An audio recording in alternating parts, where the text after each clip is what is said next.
Welcome back, tabletop RPGers. This is Roleplaying Unlimited. We are back with you on our second Tuesday here streaming. The stream will be starting momentarily. In the meantime, enjoy this picture slideshow and some music. We will be back with you momentarily.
Hey, this isn't Will Wheaton's tabletop.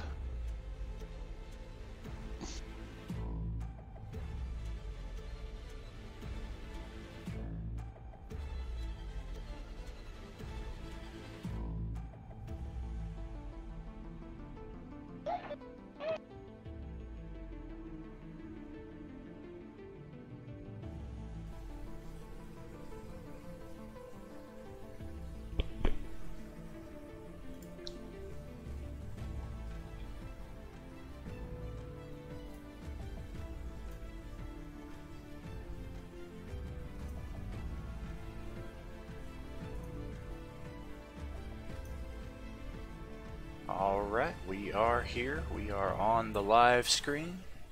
We are ready to continue our progress from last week. Brief recap from last week. You successfully defeated Amric Vanthampur and his bodyguards aboard the Low Lantern Tavern, successfully capturing Amric and shackling him and dragging him through the lower city, making accusations against his family, particularly his mother, the Duke of Baldur's Gate. And as you made your way into the upper city, arriving at last at the Vanthampur Villa, you opted for the direct approach for entry, i.e. Selaphiel walked up to the front gate and opened it up and walked into the courtyard, immediately alerting a trio of guards who were just happened to be approaching facing that direction, and they challenged his entry.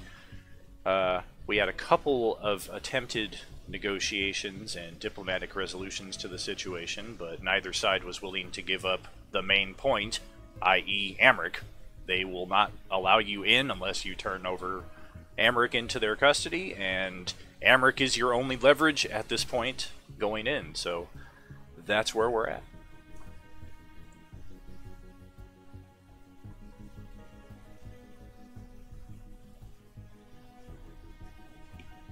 We are going to need a new initiative roll here.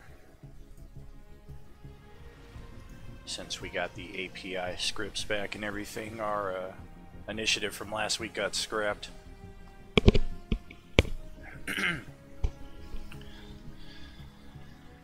And one of you please do me a favor and just forward this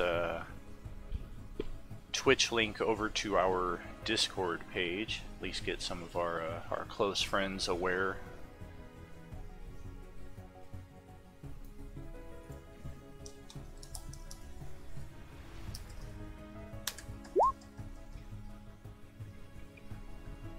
Okay, I'm going to put us on a brief pause here.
Okay, back from brief pause. Anybody experiencing any streaming issues? I'm getting a few alert messages here. I just see the be right back. Yeah, I took us off the live screen there because technically we were not live. Were we Memorex? Is everybody watching the stream in the background? I'm getting error messages and 0 viewer messages as well, so I'm not sure. Yeah, I'm watching it in the background. I am. I can see I am. us interacting. I've got it up. Okay. No, he's asking about the stream there, on my end. Justin.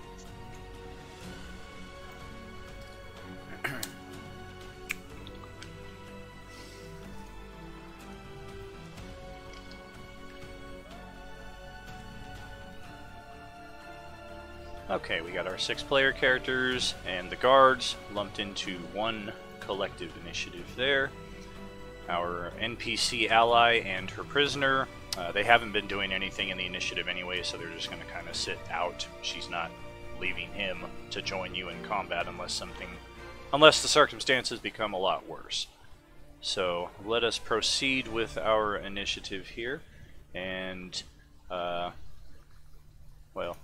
one more brief pause here while I get our music set correctly.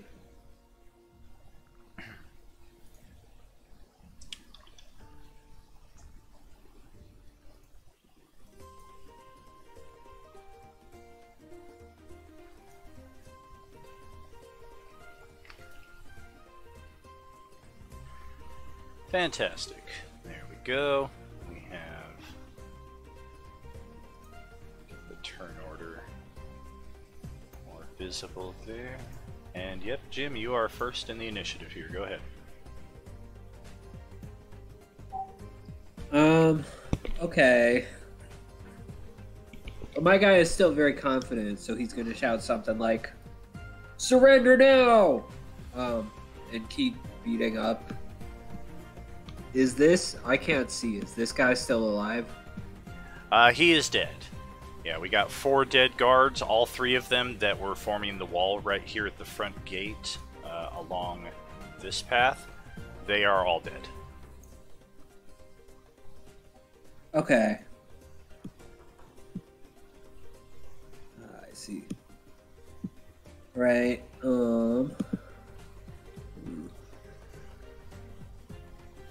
not super trying to get mobbed, so he's just going to go up here and then hit this one. Okay.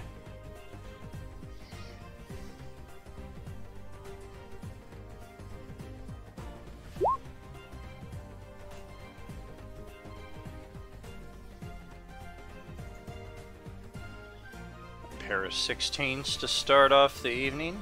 That is exactly my AC and exactly my hit points as well, so yeah, you just walk over there and bludgeon that guy. But non-lethally? We're gonna knock this guy out, okay.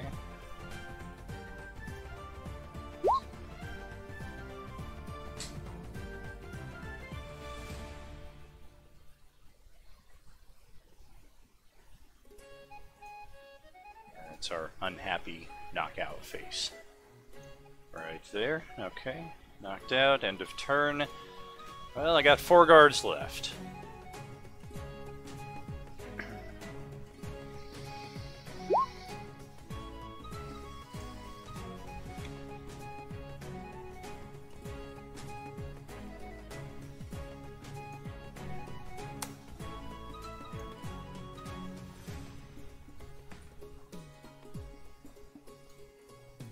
I don't think you want to do that. Don't think you want to do it. Okay, so 2 of them will straddle atop their dead comrades here, avoiding the ghostly sword in the center of the area here. And I will have 1 attack on Gruhlak, 1 attack on Jeong-Hoon, 1, and then 1 on each of the Asimar.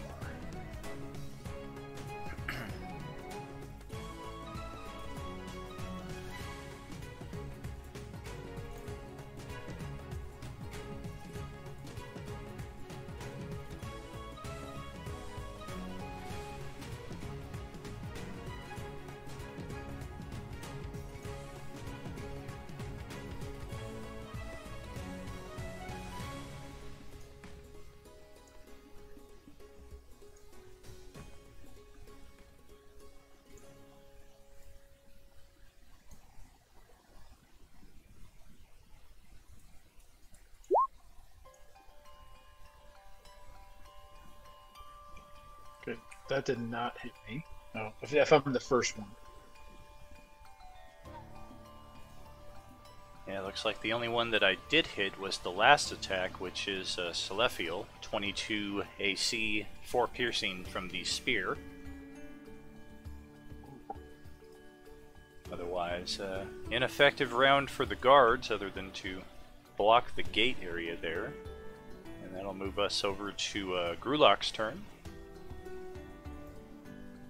Well, Gruhlak, as she's that guy come in, he kind of just like shakes his head like foolish, very foolish. So he will be attacking that gentleman, and I use that term loosely. Oh goodness. Ooh, okay, I'll take it. I'll take it. Then you take it. Okay, well, I guess thanks for leaving me with 1 hit point, but I'm upset about the fact that you took my other 10.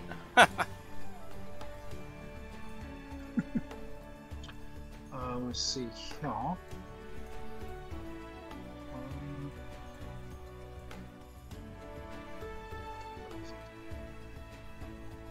Oh, so I rolled a because of my great weapon fighting style. I can reroll damage, one of the damage die, if it rolls 1 or 2, which looks like I did. So I'll go ahead and do that. Well, I guess I'm dead. Well, I mean, I guess I could always get a 1 again. I guess that's always a possibility. Oh, is it keep the 1 if you roll it a second time? Yeah, I'll put that. Oh, that's right, yeah, because you did that one time and you rolled a 2, and I said, haha, now you're going to roll a 1, and you did. Well, go ahead and roll. Yeah, even so it could always happen. So just a 1d6. Yeah. Yeah, he's definitely cleaved in half there from the greatsword attack. He's like, yeah. Yeah, this looks to be the front door of the villa as well, and just the direction of your attack and the positioning of the body. You've now left a nice spray of blood right up the front door there.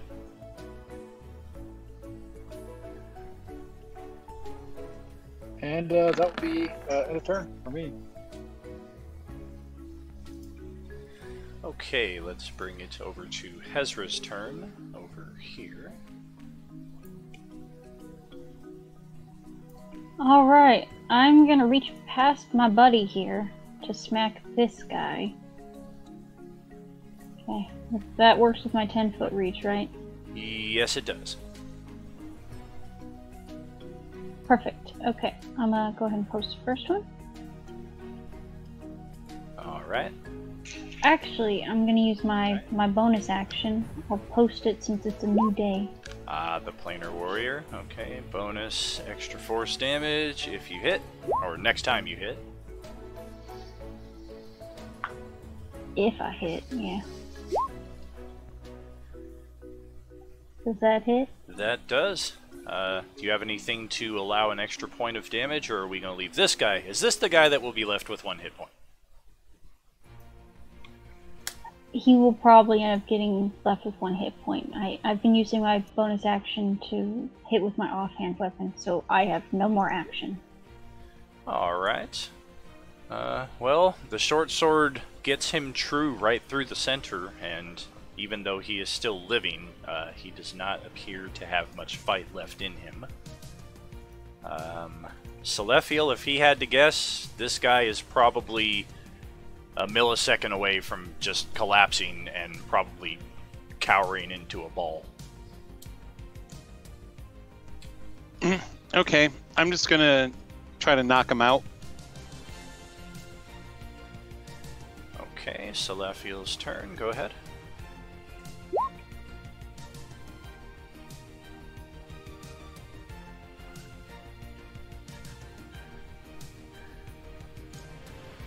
With a max damage hit.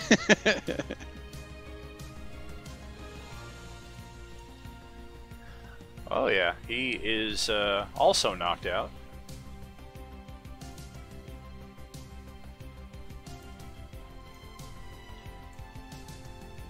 And that will end my turn.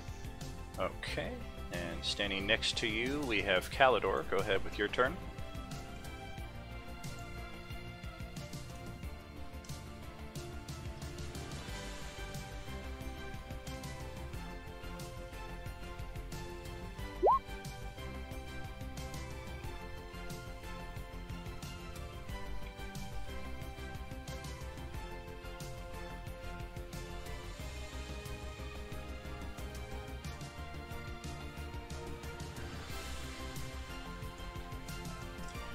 Alright, so he's going to get stabbed in the back from the spiritual weapon.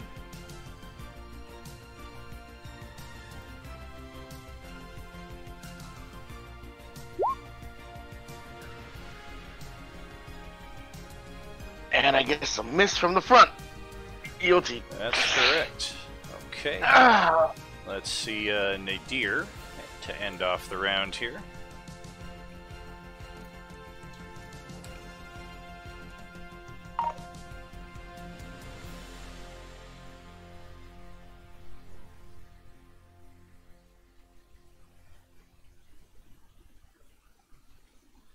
So I'll move up to right behind Kalidor and Selaphiel there.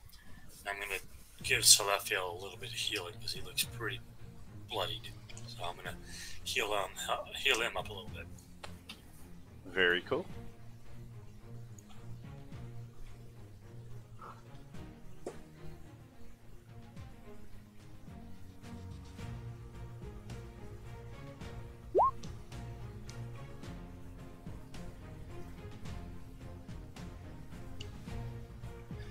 While you're doing that healing here, I'm going to switch us over to the other screen.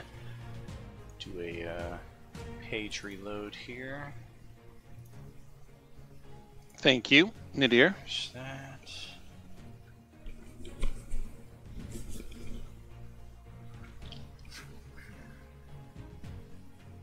Da, da, da, da. as I'm healing him, I will call out to the others who are still being lethal, apparently, to, I'll say, just knock them down. Do not kill them if we can help it. Be serious. You're being serious. And that's the end of my turn. That was power response. All right. Jeong-Hoon, back over to you.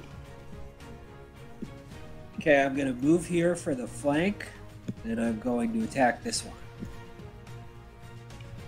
Okay.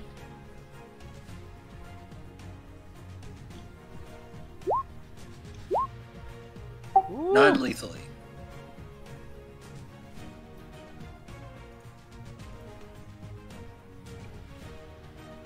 And if the staff drops that one, then the punch will be on the other one.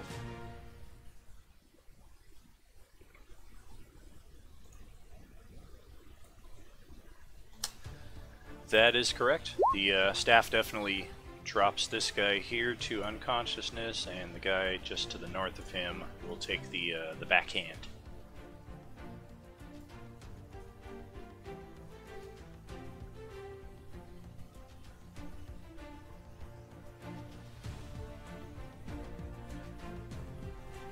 Okay, so now I have one guard still standing, and he's gonna double down. He shouts, "The entire flaming fist can go burn in the 9 hells!"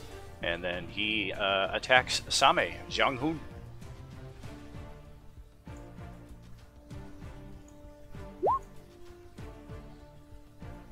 Did I get you? Any chance you'll walk into that attack for me so my guys aren't so inept? Well, alright then. Gruhlak, let's just skip over your turn and, I'm sorry, go ahead. How dare you? How dare you? Alright, so Gruhlak, as bloodthirsty as he may seem, I'm just trying to think, can I use the weapon in a non-lethal way? I guess in the flat of the blade. I believe I can. I just can't remember. Oh, definitely. It's the same thing everybody else has been doing. The qualifications are you have to be in melee with the target, and if you deal enough damage to otherwise, in any case, drop them below 0 hit points, you can declare that as non-lethal. Okay, and essentially, if I do hit, and that's going to be my intent. Like either I'm like simulating, not simulating, but like I'm hitting with the pommel of my weapon or the flat of my blade or something along those lines. Okay, cool. Let's try that. Let's see. And I do not have advantage. Not quite. Okay. Oh. For shizzle. I think he's knocked out. Yeah, he barely finishes saying 9 hells, ineptly stabs out at Jeong-Hoon, and then he is thoroughly rendered unconscious from behind by Gruhlak. And that will end our initiative sequence here. And he's knocked into next will. Tuesday. Yes, and I hope not, man. If we're still talking to this guy next Tuesday, tonight's events will have been very uneventful. He hit him so hard he disappeared, and the next Tuesday he'll come back and go, "Where is everybody?" What happened? So I'll. That's great. Gruhlak will look around. And is like, is that what you mean? You want me to do that to everybody?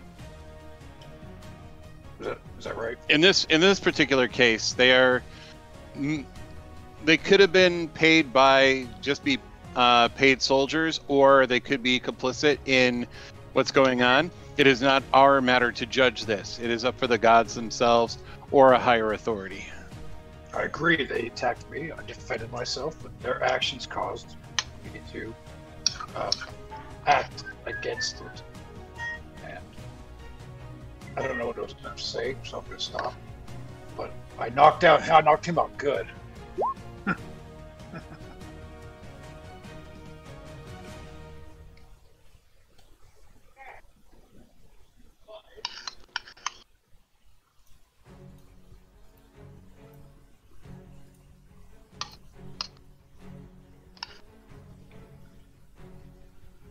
what you got going on there, Ben? Is that Morse code?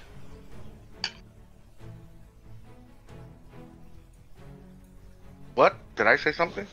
No, you No, I didn't. didn't say anything. We're hearing little. I was wondering if you were trying to send us something Oh, in Morse shit. code. No. I thought I had muted my mic. It's I was taking 2021. mouth Use code. push to talk. We are not animals.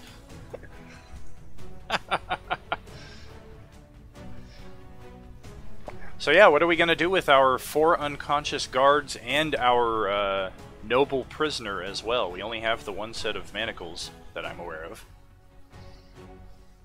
Right. Well, we don't have to bind them. I mean, hopefully they'll stay unconscious long enough for us to do what we need to do.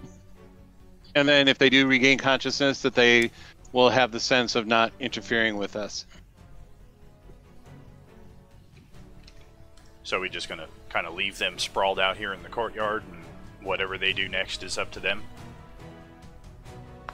I mean, I have some hempen rope. I guess we could tie them together, back to back, or just get their hands. I don't know if that'd be the best idea, but something. So to get up, you give them another opportunity. Like, so they could probably easily escape if they want to.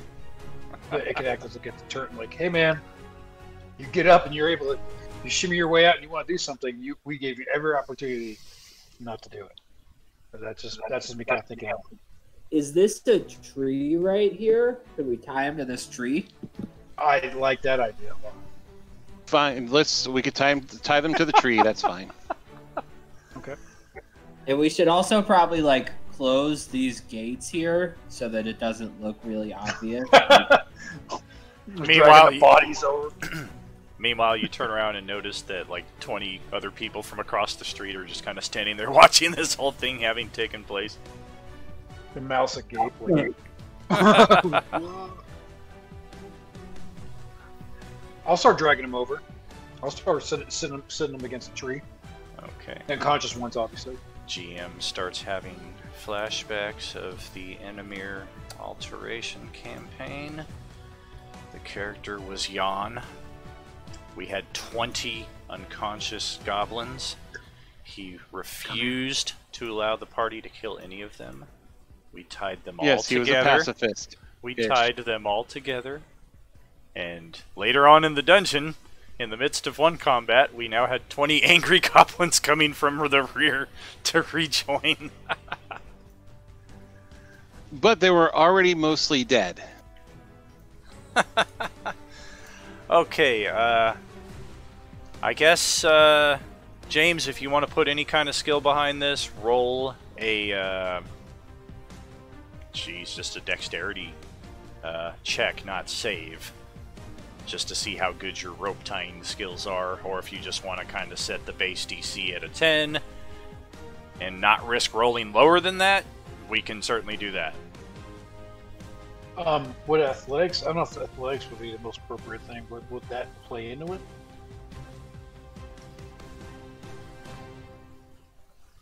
Yeah, we can roll it.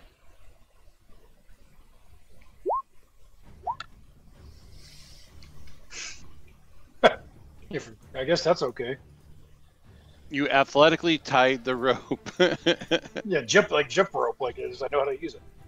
My fitness routine.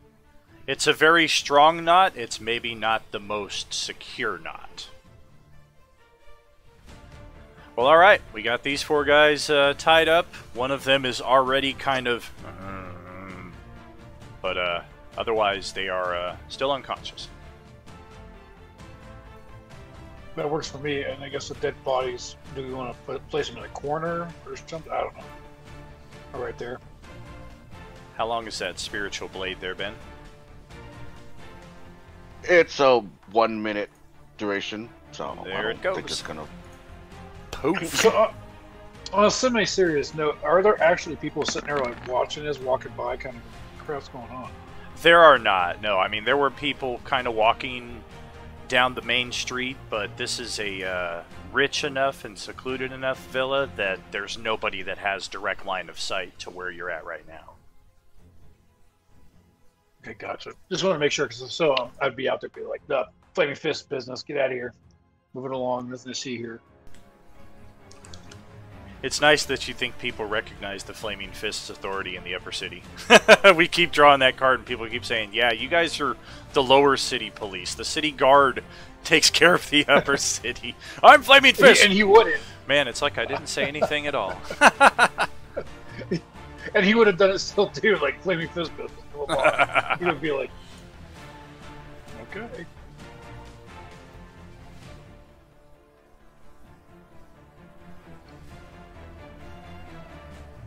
All right.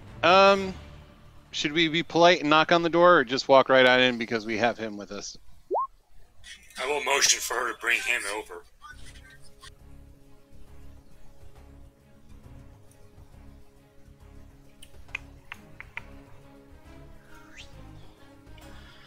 Okay, she will certainly do so.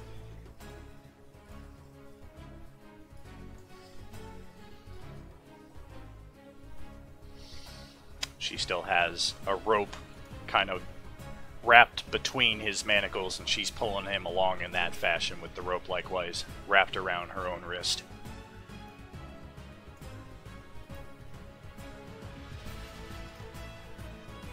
She kind of looks at the dead guards, gives a nod to the group, and then she looks at the unconscious guards and kind of raises an eyebrow, but that's about the extent of her reaction to that. Okay, I'm going to put healing hands on our prisoner and heal him 3 hit points. So he doesn't look like total garbage when we bring him in to see his mom. Alright, I have 4 hit points out of a whole lot more than that. Yeah, it's almost whatever healing took place was likely internal, because there's no visible external effect from that small of a gain.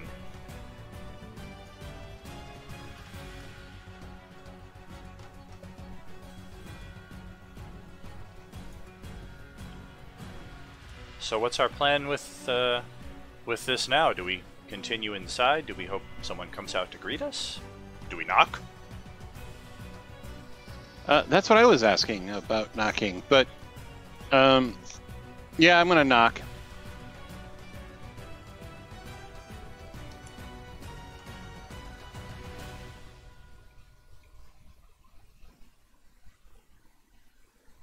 The door handle kind of sticks. You can tell somebody's on the other side of it. It eventually turns and the door slowly creeps open inwards. And it just opens a crack, just enough for you to make out the face of a very old human male, dressed in your standard butler regalia, batala. And he just kind of looks, yes, what? Who are you?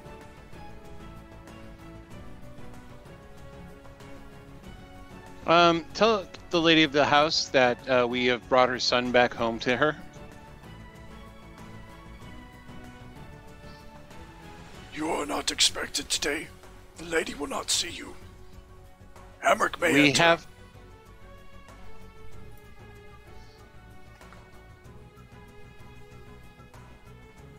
We brought Amric back so that we could speak with the lady of the house. The lady is not present. She has not given permission for me to allow visitors in. What would you have me do? Give you reign of the house? He starts to close the door, despite the fact that you have Amric in your custody, obviously.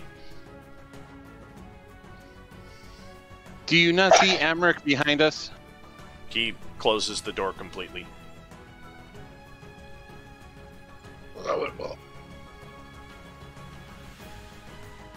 Should we just go in and take him?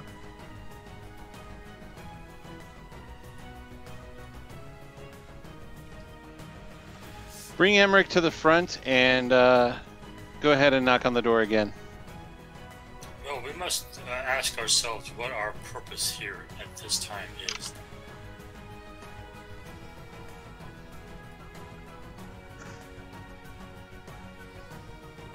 I mean, I think either A, she's here, and so we talk to her, or B, she's not here, and so we just, hang out until she gets here, I guess? Because the only alternative is to take him to like a prison jail, and then she has to come in there. And we know with her pull, he will probably be out momentarily. So I like that idea. Option that has not been discussed is that we gain access to this place and search it for any evidence that will corroborate our stories about the cult. I like the orc's idea. The bloodied and barely conscious Amric manages to snide out during the midst of your conversation. Thank you. See? Plan. He's completely oblivious. The guy's really insulting him, talking down to him. So he just goes like, oh, thank you. Our plan here is to confront her about our knowledge about the cult. It would be better if we had more evidence to do so. Where would we be able to find such evidence? Possibly inside this house. How do we lawfully enter this house? With the flaming fist, we can go. We can do anything. Not within these part of the walls. Our duties gave us jurisdiction over the lower city, not the upper city. Where this guy committed his crime. He committed a crime there. He's our prisoner. He has given us authority to come to his home and search it. I look over at the dead guards and the unconscious guards. Look back over at Selaphiel and be like, you've already overstepped your jurisdiction, Selaphiel. Yes, and for this, that I will need to pay penance. For now, though, I don't want to add on to those transgressions. This might be the course we have to take in order to get enough evidence against her to make anything worthwhile stick. Yeah, you want to let her just keep summoning devils or whatever's happening? Would that be better than breaking the law here? And we are doing this in the name of justice, so... Very well, we shall enter the premises by force if necessary. All right. Oh, Gruhlak hears that, and he looks like he's about to kick the door, so he actually steps up, and he's like prepping himself to kick the door. He's like looking like he's about to breach this door with the fury. So unless somebody stops him, he's about to kick this thing. I'll just say, just remember, no killing if we can help it. Okay, I'll look back at you. I agree. No killing unless we have to. Fine. But if somebody comes at me, I'll do my best. I can give you that. I'll do my best not to brain somebody or decapitate. Your best is all we could ask for. If I cut a hand off, would that be acceptable under the circumstances? I'm just asking. Give me that look. Just fine. I'll knock them out. So, or should I knock first and then see if the full man opens the door? I'm gonna knock on the door again. I'm gonna try a persuasion check to see if he will let us in at that particular point. And if he will not let us in there, I will let Gruhlak have carte blanche at knocking this door open. All right. You go ahead and roll that while I search up the wisdom save of a wooden door. Well, I think that was me. He's going to knock on the door. If the guy answered, he would. Oh, I fully understand.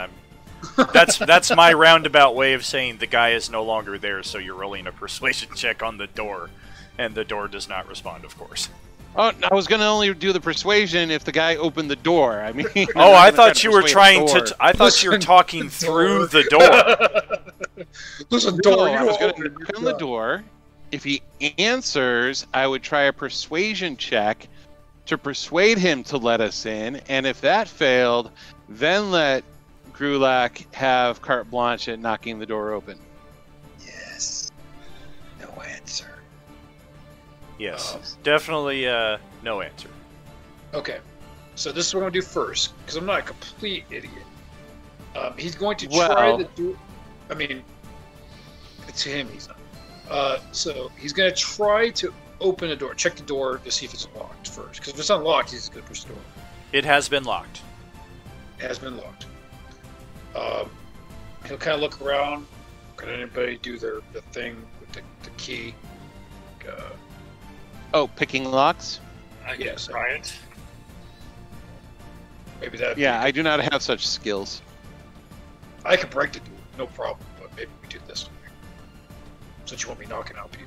Or someone check the young lord back here to see if he has a key on him.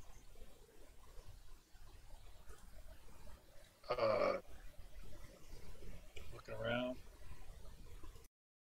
Anybody? Well, Rhea currently has him in custody, so she starts kind of frisking him, and she comes up with a ring that has 3 keys on it. Might be one of these. She tosses it over to Selaphiel. I try the 3 keys. The first one successfully opens the door. Oh, there we go. I will put my thieves' tools away and step away then. You're not necessary.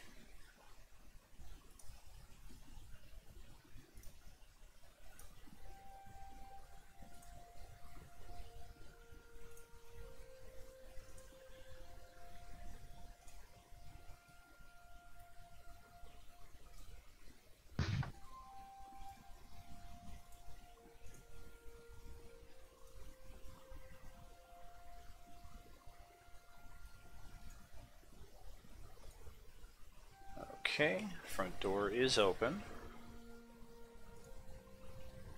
Apart from the main entrance, this room has 2 exits. A plaster shelf lined with ornate vases circles the room at a height of 9 feet. Spread across the flagstone floor is a 10-foot wide, 15-foot long rug of exquisite design depicting a royal coronation. 2 tapestries hung on the walls depict a dragon flying over a ship and pilgrims on camels, respectively.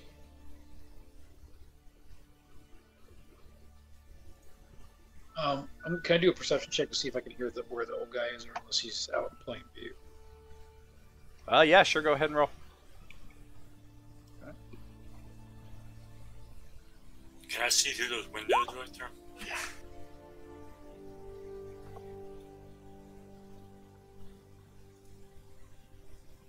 The windows are shuttered currently. There's no visibility. Looks like they have blinds drawn, or drapes closed on the other side of them as well, preventing what little visibility is available between the slats.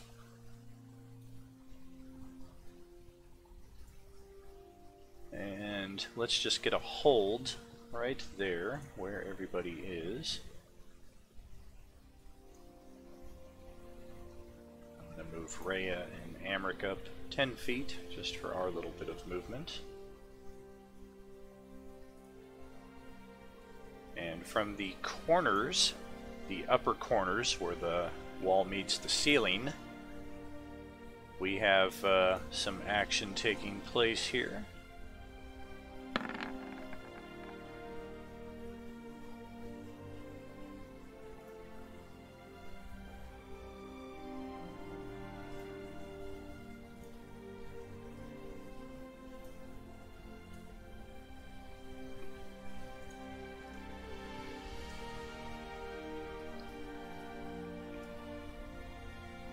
Okay, and remember, we're here for evidence, not, don't take anything that doesn't belong to us.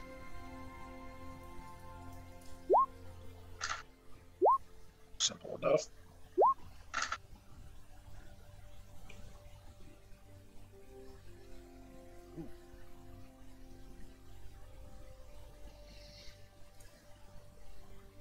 Okay, every attack is at advantage.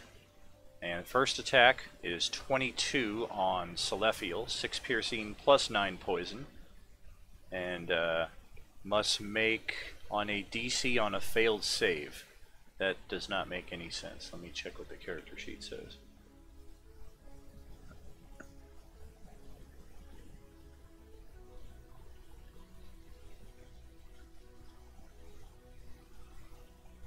Very strange. That is what it shows. I'm wondering on if this it's the character sheet. 9. I wonder if it's 9 poison or half if successful save. That's definitely what it is. I'm just wondering. It's got to be a con save, and I'm gonna set it extra low just in case. We'll make it a DC 12.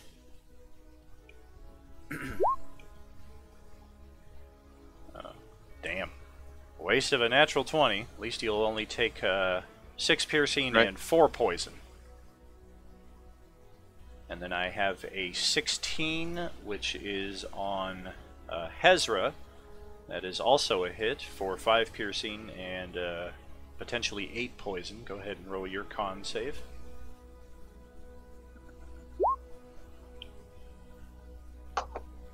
That is exactly... Well, no, you don't have advantage, so failed save. 13 damage total. 23 to hit Kalidor there for 7 piercing and potentially 9 poison. Your con save. You are good, so you'll take 4 of the poison damage there instead of 9. And 4 for 4, last attack is on Gruhlak there. 21 for 4 plus potentially 14.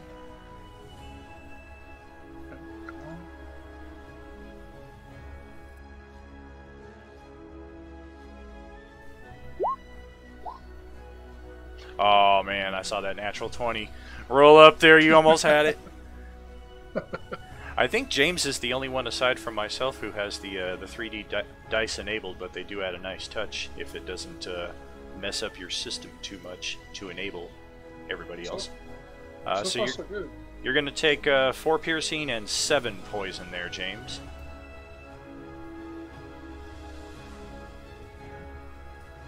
And let me just see what else I have here that I can do. Do they become visible? Oh, they do. I'm just checking to see if I have a revisibility or re-invisibility option here before anything else can occur, but that is certainly not the case. Let's just reveal all of them, and they're just going to end up near the targets that they attacked. Oh. I don't need to reveal the room number.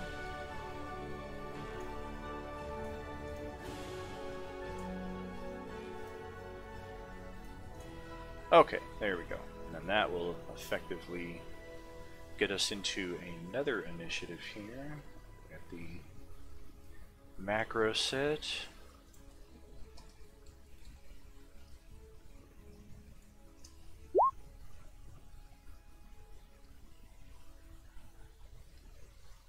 Dan, question for you. Quick question. Yo, what's up? So, okay, I see in the Roleplaying Unlimited Witch, it says Dying Light at the bottom. Is there a way you can put it for D&D? Maybe that draws some people's attention to it? I'm not sure how that works. Yeah, I did change that before I went in. I don't know why it would still say that. Yeah, when we take our break here, I'm gonna have to make some adjustments, it looks like. Okay. For sure. I did not get Jeong-Hoon. I did get Nadir. Okay.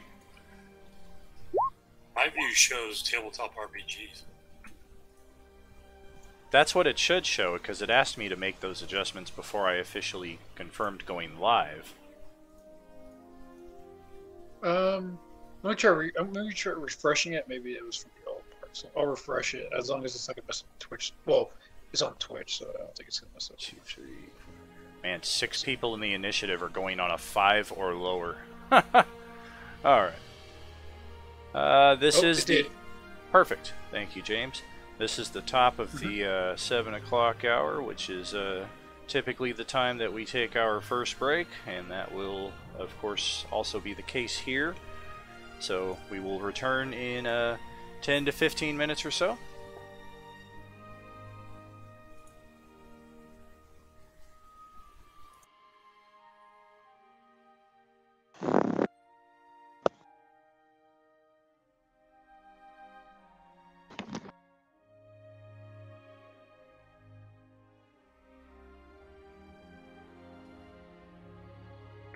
turn off your cameras.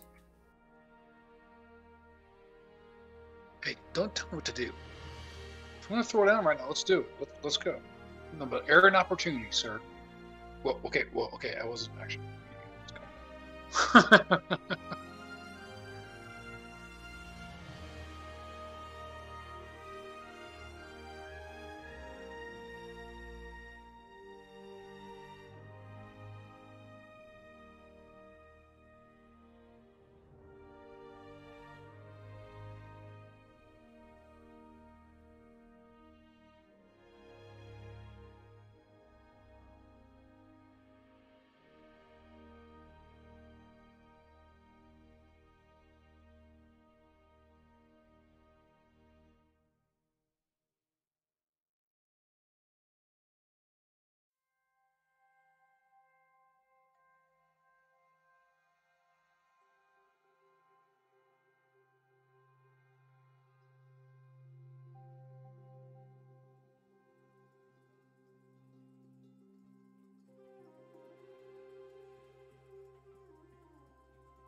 Yes.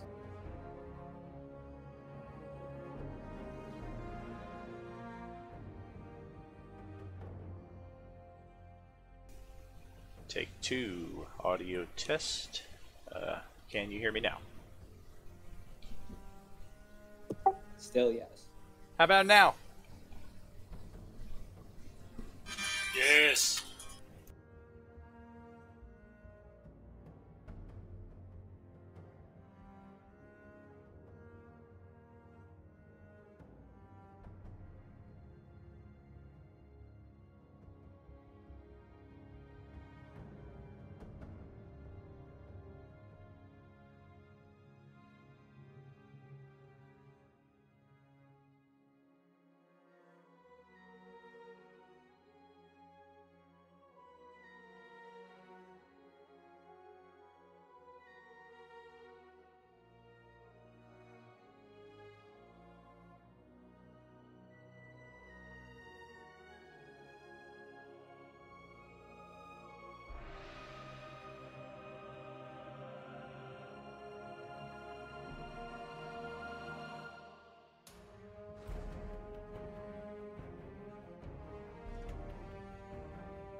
Okay.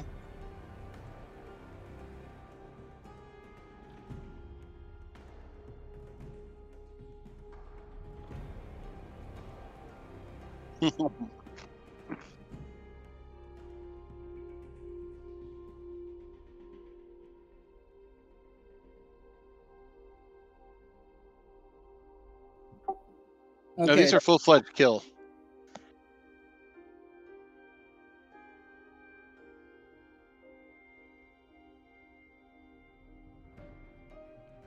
Kylo's head right back, so give her 2 seconds.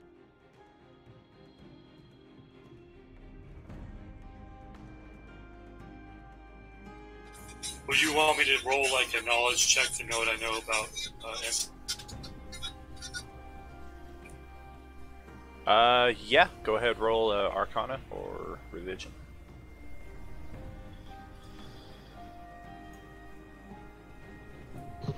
I'm back.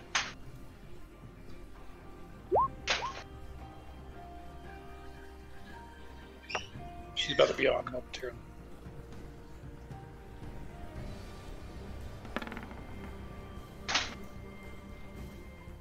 I'm here. Sorry, I was mid taco making. Oh, no worries.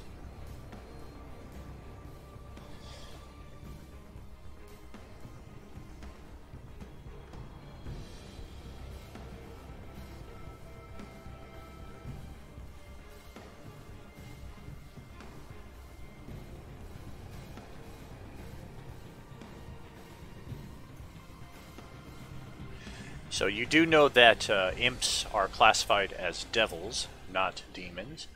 Typically they serve as familiars, forming telepathic bonds with their willing masters. Somebody's not quite on mute there. Make sure you've got your push to talk or mute set up. You know that imps tend to be invisible. They also possess resistances to mundane attacks and some magical energies, and they also are capable of shape-changing. In any case, let's go ahead and get to Jeong-Hoon here. So I can hear the fighting in there, right?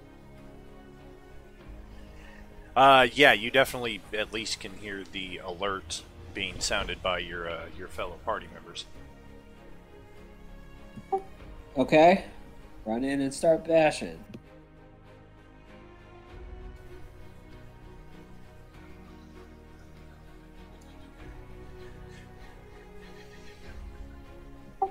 Okay, I'm going to get this one. Okay. It's just kind of flying there at about your eye level. Flank advantage with Hezra there on the other side.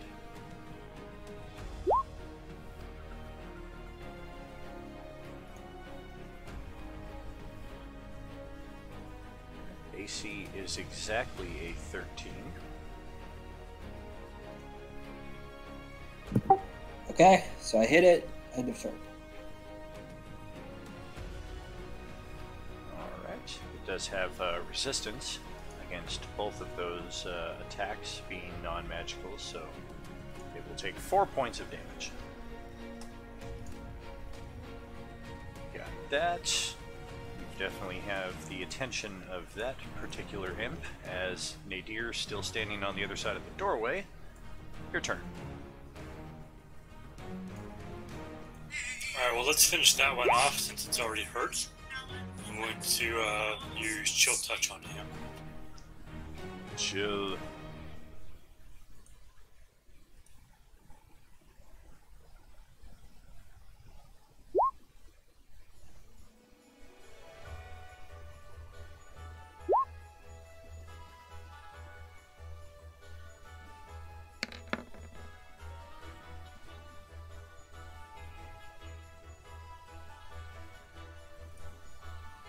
Necrotic is not one of my resistances. I will take all of that damage, and this imp is already halfway back to hell. You can kind of see like smoke rising from it, and its form is kind of being torn between the material plane and its native plane. That will be EOT for me. Alright, that's going to bring up Rhea and Amric back to back. Amric has no turn to really speak of, and Rhea is just continuing her held action for awareness and her focus on maintaining control of the prisoner. So that brings it to, sadly to say, the bulk of the initiative at 5 or below. Well, my imp that is almost dead, I guess I will just turn on Jeong-Hoon here.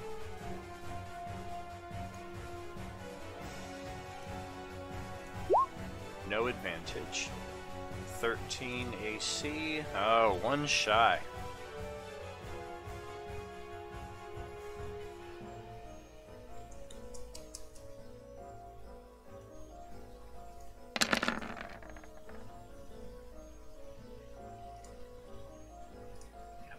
Are tactical enough. I will move there for the flank advantage on Hezra and a flank advantage on Kalidor as well.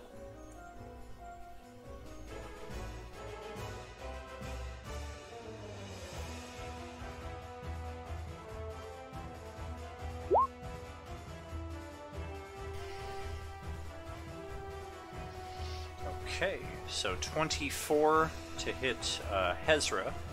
That is 5 piercing and potentially a mortal level of poison damage, so roll your con save.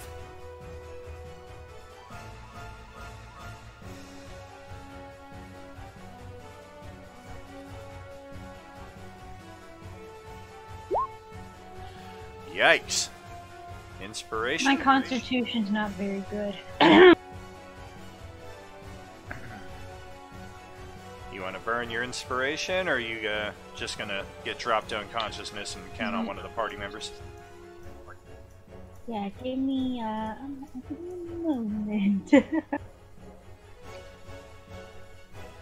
Well, even with half damage, that was still drop her. Yeah, that's true. That 17 is it's heinous either way. I guess it's just a question of If it's gonna drop, will it it's gonna kill? drop me, Will so- it actually kill her? No, not quite. It's close, No. but it's not quite. no, I'll be good. I'll leave it as is since it's gonna drop me anyway. Let me go ahead and take down my points.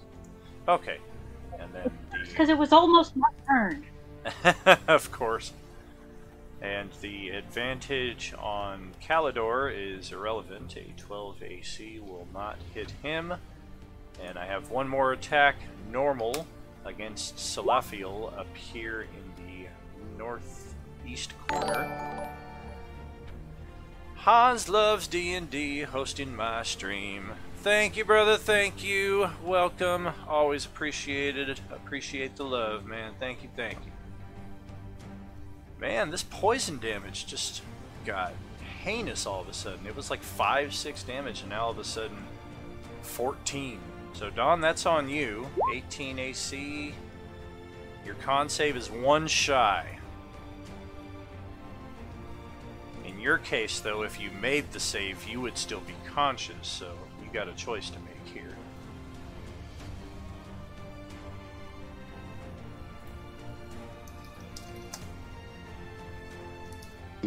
Crap.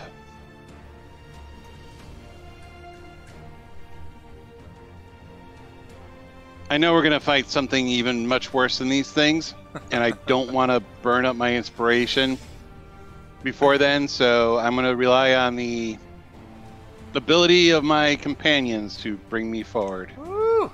That's a rough one. We're already down a third of the group, and we only entered the first room. Yikes. Hey, you're the person who made this. I did? I don't recall writing anything for Baldur's Gate. I didn't get paid for it. What the hell? Alright, so Hezra is ready to kick death save mode. Death save mode. Go ahead and roll your death save.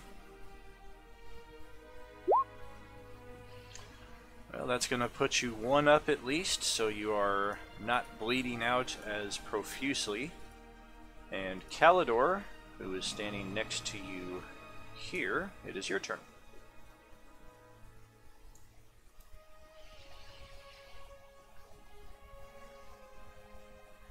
As a Mar Cleric, you got 2 imps right in your melee. You also got a downed party member just to your side. I know. If I heal, problem is if I heal her, she's gonna just get hit again and probably get dropped by that goddamn poison. Well, the plus side is you got Gruhlak there with you as well. I mean, you can probably count on him to at least soak/deal some of this damage. I've already got 1 success. Yeah, give her like 20 more minutes. She'll be back up. Yeah, I'll be good. I'll be good.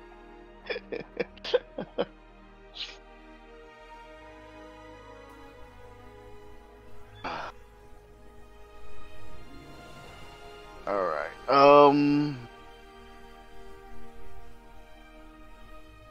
Damn, I can't even get into any position. Anything either. Okay. If you could heal me some, I'm up right next, so...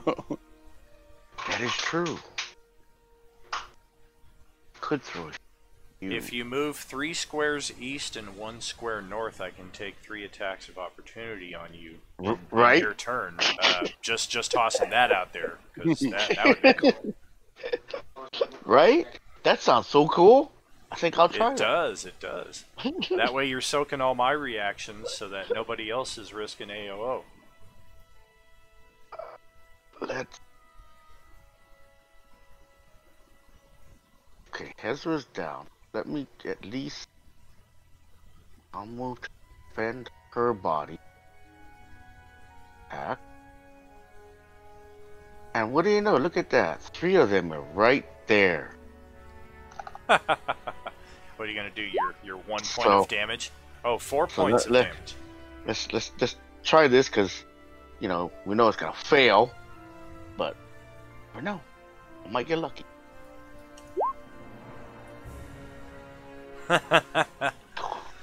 Well, let's hope the 7 was the one that was dead. That is absolutely the one it was. So yeah, you just sent that devil screaming back to hell.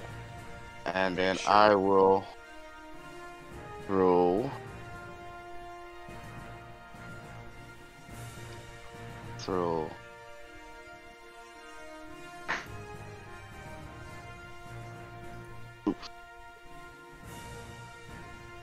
this on Selaphiel.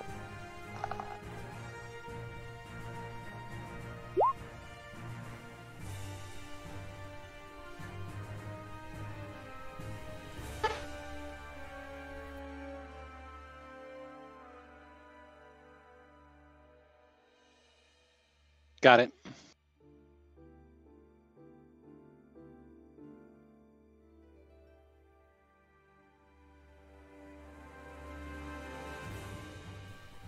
Okay, that's it for Kalidor. Yep. Selaphiel, We can do. you are prone, so you'll need half your Move movement action. just to get back up. Right, half move to stand, and attacking Okay. the imp. The one that's solo on you, right? Correct. Cool. All right.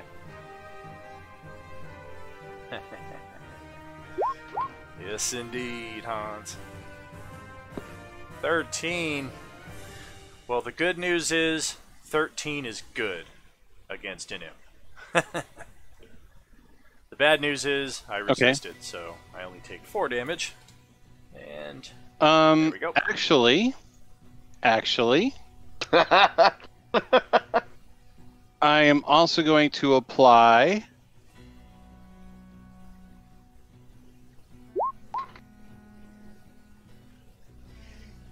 Ten Thunder.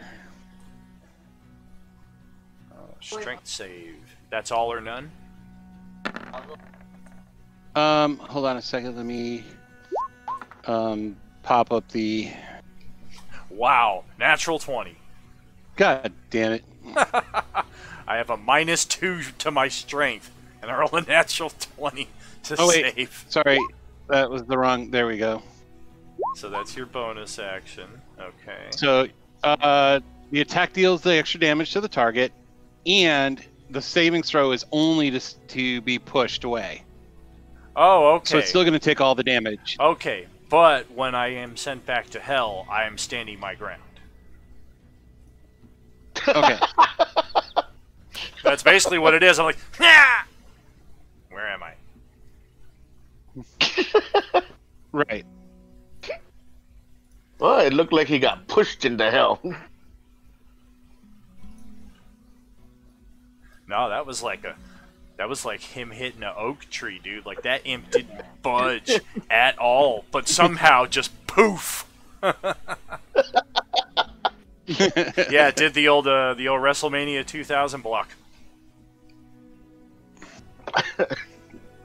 And that will end my turn.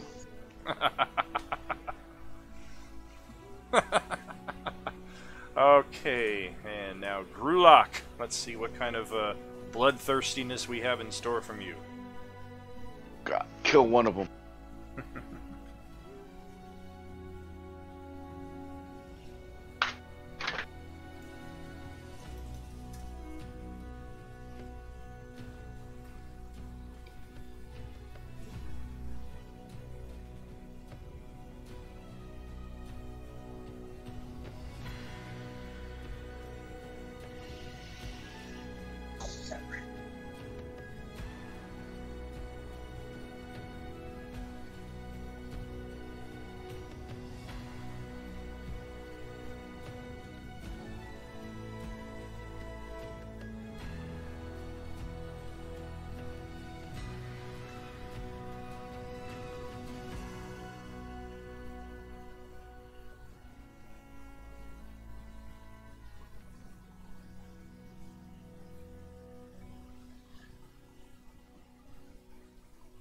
And playing the role of Randy Orton is Gruhlak the Orc, who is demonstrating that he does have voices in his head, and that he's going to listen to each of them before he takes his turn.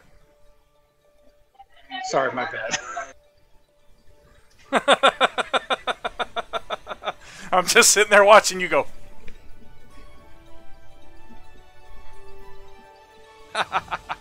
I'm a difference.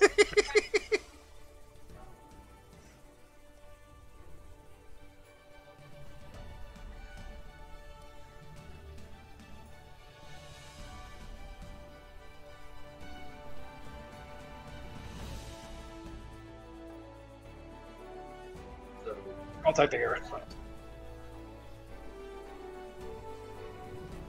Kill it. Kill it dead. I don't know, man. I think he's lining up his shot perfect. Here it comes. Oh, I thought that was the natural one. That die looks cocked.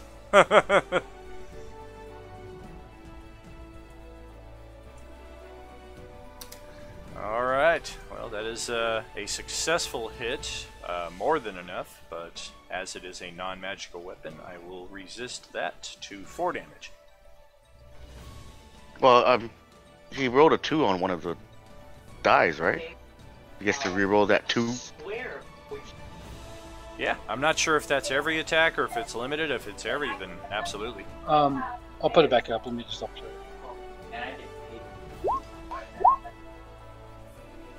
Yeah, looks like whenever.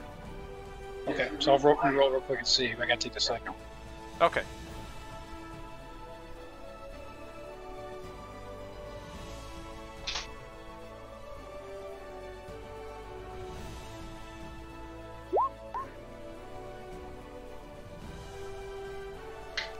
One D16. Wow. Damn! Hell yeah! And one got in. I want to see I what want that sword. I want to see what that die looks like. I feel like it's a D12, but like one of the faces of the D12 is a D4. So it's like a die with a pyramid on top of it. Okay, so I'm going to take 3 more damage off of that. Taking into consideration the rounding, I will actually end up taking 2 more damage on top of that. So we got that. That's EOT from the orc. The orc fighter, I should say. Yes. Oh yes, it is. I'll hit him. I'll try to stay focused on him and go from there. Perfect. That brings us to our other half-orc in the group, the Orc Monk, down here in the corner.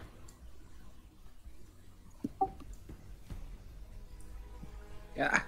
Okay, I'm going to attack this one.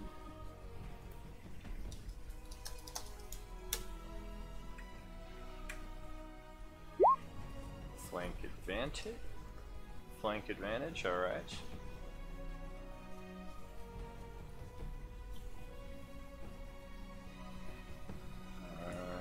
Both of those will hit, and despite resistances, that will be sufficient to send the 3rd imp screaming into hell in a puff of smoke.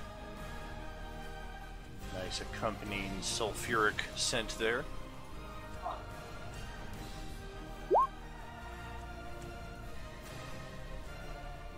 He looks around for candy. Alas, there is none, unless Gruhlak was savvy enough to play a joke and just kind of sprinkle candy on the floor in the midst of the smoky illusion. Okay, so then I'm gonna move up here to give a flank to somebody, and then end of turn. Okay, and Nadir, who's still chilling outside of the room, your turn. Looks like there's only one left. So I'm going to move up and see if I can move Hezra out from underneath Kalidor. Like kind of pull her back a square. Okay.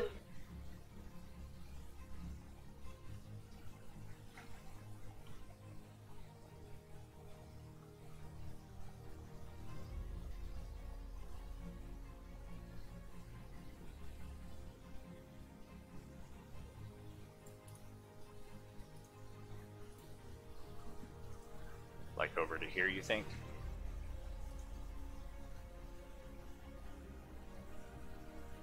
Yeah, that's good. I'll move up to there and just kind of pull her out from underneath him, and then I'm going to get her with a cure wound.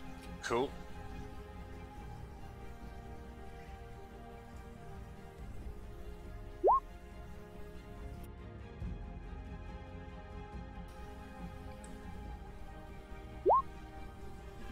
Ooh, very nice. Is that for me? That is Hezra's healing.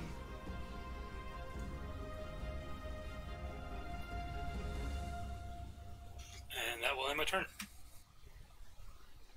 Okay, and we got a repeat for 8 rounds in a row now for Rhea and Amric. And the imps have their turn now. Invisible in the turn order, I know, because you keep killing them. I don't have any of them left in the initiative order. I just had to remember that they go on a 5. Okay, so my imp here, Let's use my area of effect attack. Yeah, I wish I had one. I will just stab at Kalidor, and man, that wouldn't hit anybody. So moving it over to Hezra, who is also prone, but now conscious. It will take half of your movement to get to your feet, and then after that, rest of your turn is your own. Okay. So half my movement to get to my feet, and then I'm just good to go? Yes, indeed.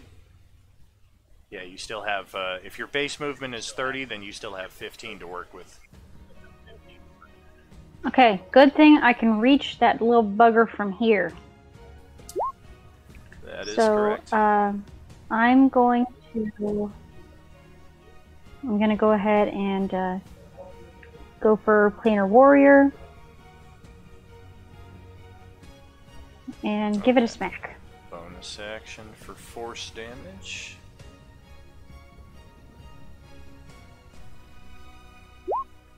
Woo! 4 and 3. That's 8. Yeah, I don't resist the planar warrior damage, so that is enough to one-hitter quitter that imp. Finally, okay. And that will take us out of another initiative sequence.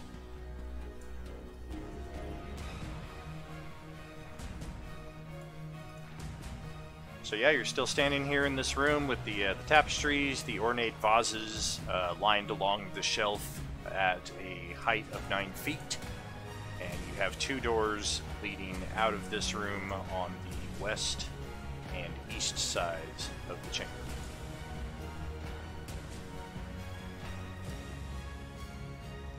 Okay, I'm going to use my lay on hands to give myself 15 hit points. Well, I was about to. We want to sit here for about 10 minutes. I can heal, like, all of us for a little bit. Yeah, sure. That sounds like a great idea. Just to kind of, like, catch my breath, if you will, and get some help. So we'll take a short rest. Short rest is 1 hour. What are we talking about with 10 minutes? Oh, the casting time for the Prayer of Healing. Yeah. If we want to take a short rest, we need to extend that by 50. Oh, that's right. Okay. Yep, so we'll wait for that.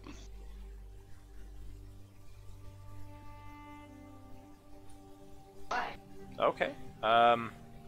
You were not silent at all, neither in your entry to the courtyard nor your entry into the house. So it is with a bit of surprise that you find that Kalidor is able to get this 10 minutes Wow. for getting this Prayer of Healing off. Hey, Ben, doesn't sound like you have your mute set on there. We're getting a lot of dishes in the background. Sorry, that was my son. Oh, no worries. Push to talk. So yeah, go ahead and roll the hit points, the healing there, Ben, since you're able to get that.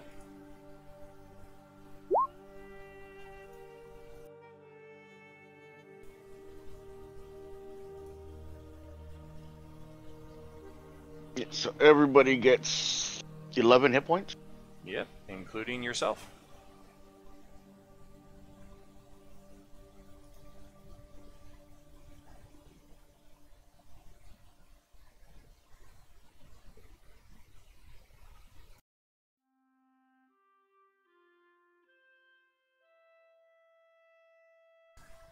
So with 10 minutes having passed and no further encounters, the house is pretty quiet.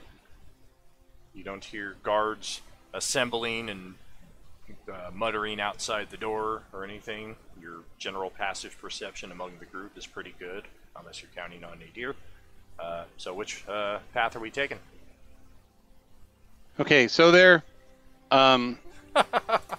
still nobles, but they did align themselves with devils. So You're on your own to decide what you want to do with them.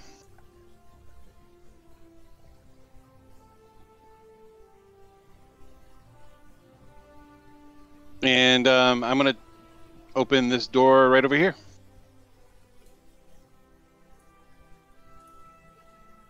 Okay. You have discovered the servants' quarters. It is an undecorated room containing 4 single beds, also a dining table for the manor's servants. You see spare uniforms, assorted other personal belongings in drawers under the beds. You don't see a whole lot of interest in this room, though there is another door that leads out. Oh, look at that. Just let you walk right through the wall. I don't like that. Well, no, the door was open. Oh, the door is most definitely not open. I'm on this side of the door. Now I'm on this side of the door. Yeah. On the east bank. I'm on the west bank. West bank. This ain't exactly the Mississippi.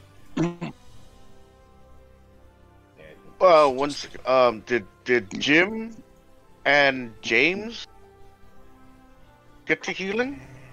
I don't know. I didn't notice if their hit points moved or not. I was never injured. Okay. Because I see James at like, what is that, 12? I'm at 12 yet. Did you give me 11? Is that was it for me? Yeah, 11. yeah. I was like, I don't think you were sitting at 1 hit point at all this time. No, that's weird. I input it and it would not show. I'm gonna have to refresh it. Hold on.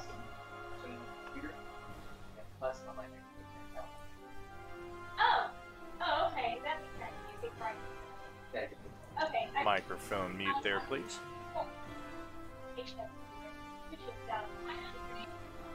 Okay, so Dawn, you have access to the servants' quarters. You got some closed windows to the south there, and another door leading north out of this chamber.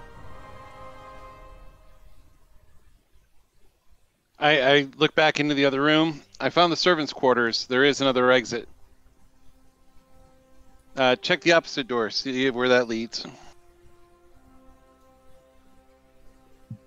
I'm next to that door, so I'll open it, I guess.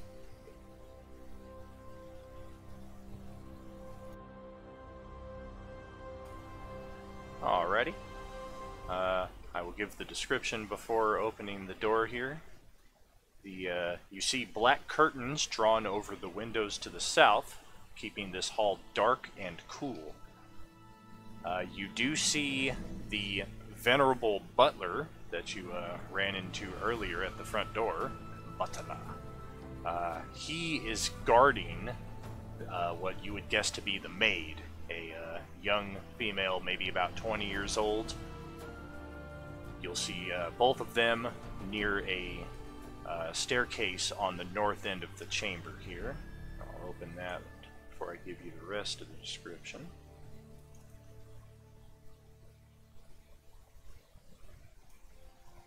Okay, so that is accessible. You do see numerous tapestries and paintings and alabaster busts on pedestals. You would guess this to be a gallery of some sort. Go ahead and roll an insight check there, Jeong-Hoon.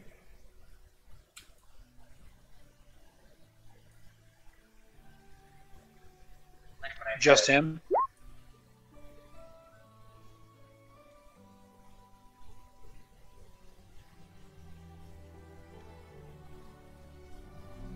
Alright, in addition to the insight, as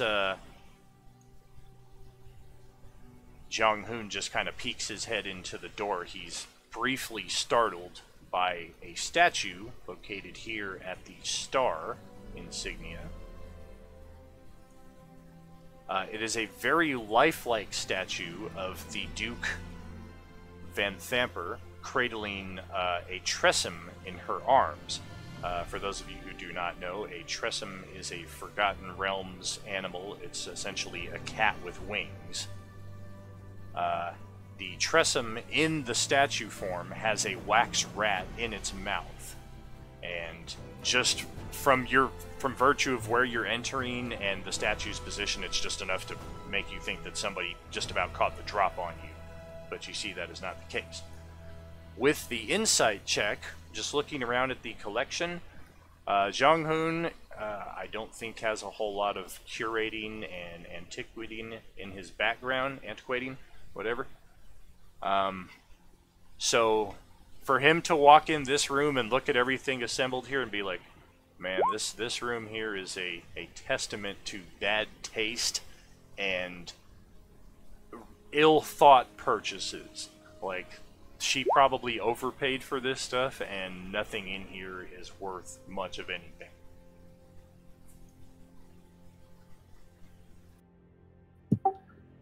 Okay. Well, I'm gonna step in.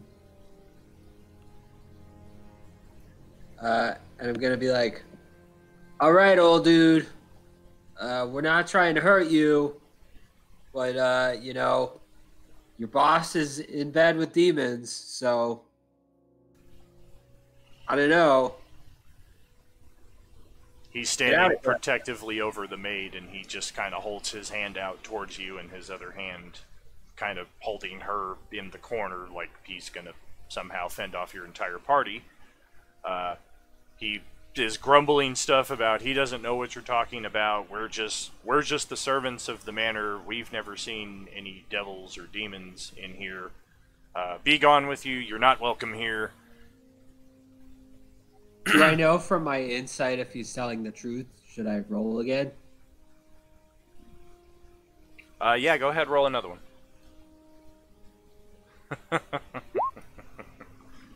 It's trash. 14, that's a familiar looking number. Yeah, this butler definitely knows more than he's letting on. Come on, dude. Those imps must poop everywhere. It's your job to clean it up, I bet.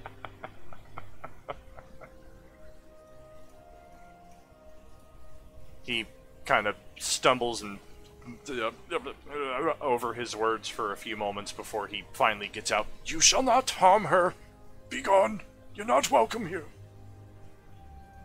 Why would we be trying to harm a random maid? Then leave. You're not welcome.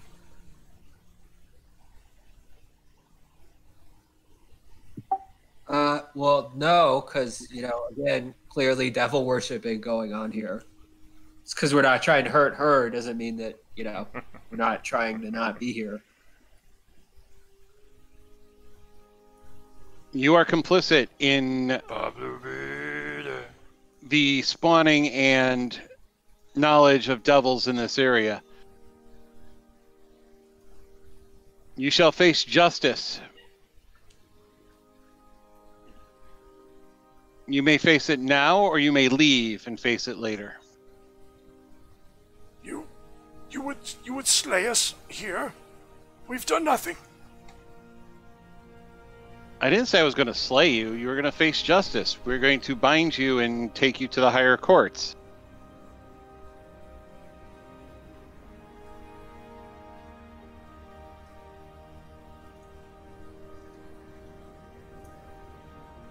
Or you may leave now and allow us the opportunity to rid the place of the demons. Touch the statue. Say again, Jim? So if they walk past the statue, that's fine. I was just gonna like stop them from touching it because I've had bad experiences with magic statues before. Gotcha. Yeah, they might brush against it accidentally just in an attempt to not go through your space, but yeah, otherwise they're gonna try to pass out of here and take Selaphiel up on his offer of amnesty. Okay, then I let him by. Alright, so yeah, they are both outside now, and whatever happens with them, we will determine at a later time. Rhea is entering now with your prisoner.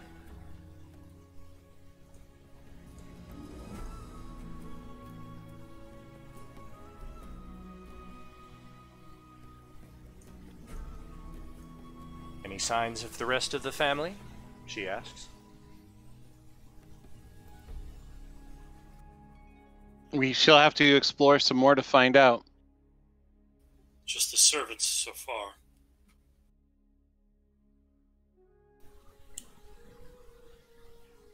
All right.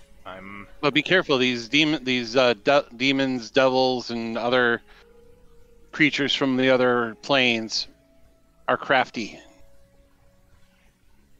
I'm confident in your abilities to navigate this challenge. I shall maintain control of our prisoner. Hey, Dan. Yo. Would we know what this lady looks like if we saw her? The lady who we're looking for?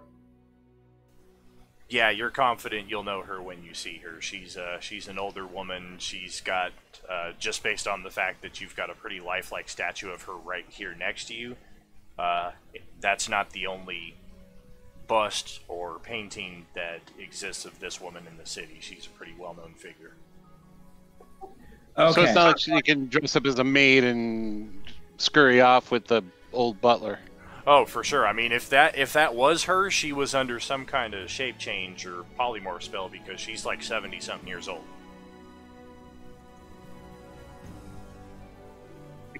Okay. I'm going to open this door right here. Okay, you are heading northwest out of the chamber. Here we go. You have discovered the dining room, where you find an iron-wrought chandelier hanging above a black oak dining table, surrounded by 8 high-backed chairs carved to look like devils. A fireplace dominates one wall, flanked by red curtained windows. A handsome glass-doored wine cabinet stands against one wall.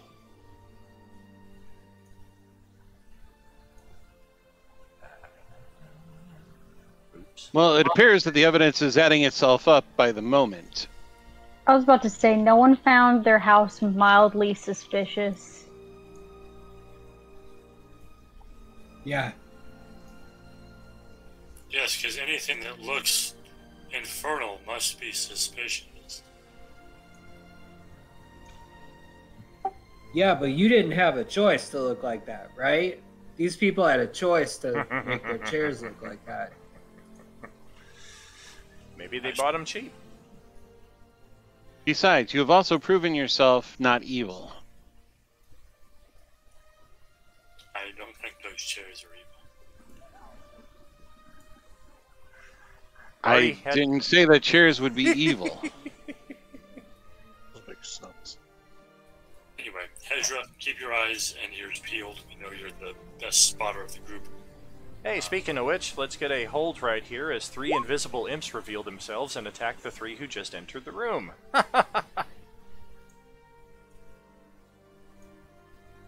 Bring it. I'm going to go north to south. Kyla, Dawn, and James. Advantage attacks.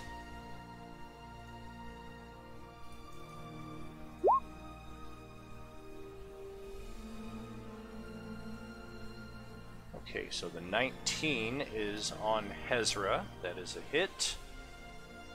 The 23 is also a hit on Selaphiel. And the 15 is a near miss on Gruhlak.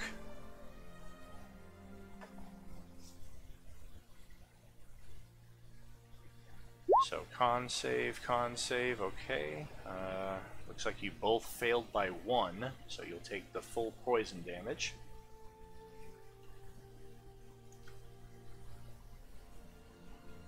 I'm down again.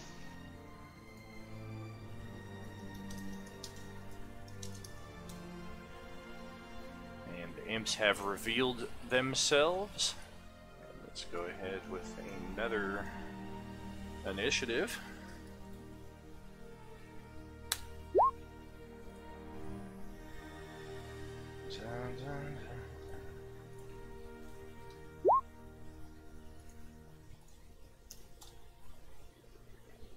Brief swap over to some more battle appropriate music here.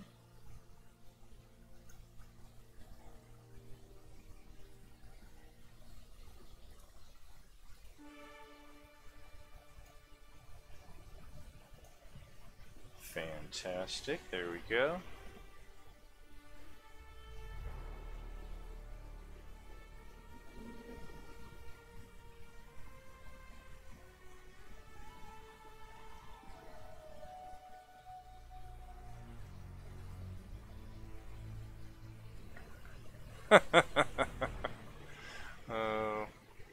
Yeah, I guess I'll have to change the settings there.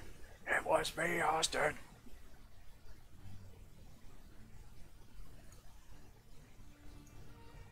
Initiative values. What do we got? 1, 2, 3, 4, 5, 6 characters, 2 NPCs, and the imp. All right, not Tyrion.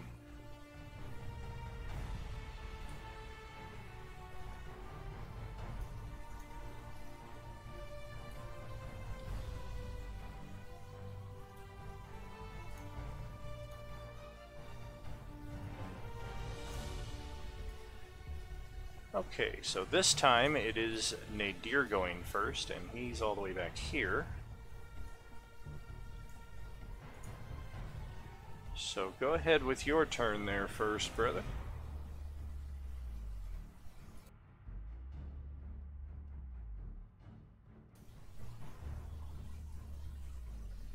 Alright, I hear the prize is they get attacked, move up, see what's going on. Okay, more imps. I'll exclaim as I see the more imps. How many do they have? I will attack the one that downs Selaphiel.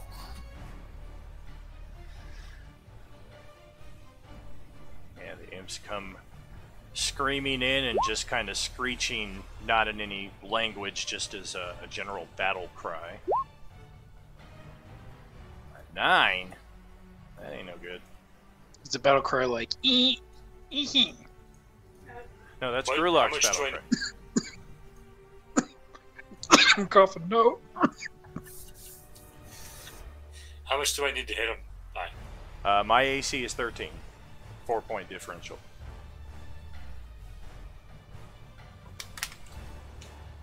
I'll leave that one then.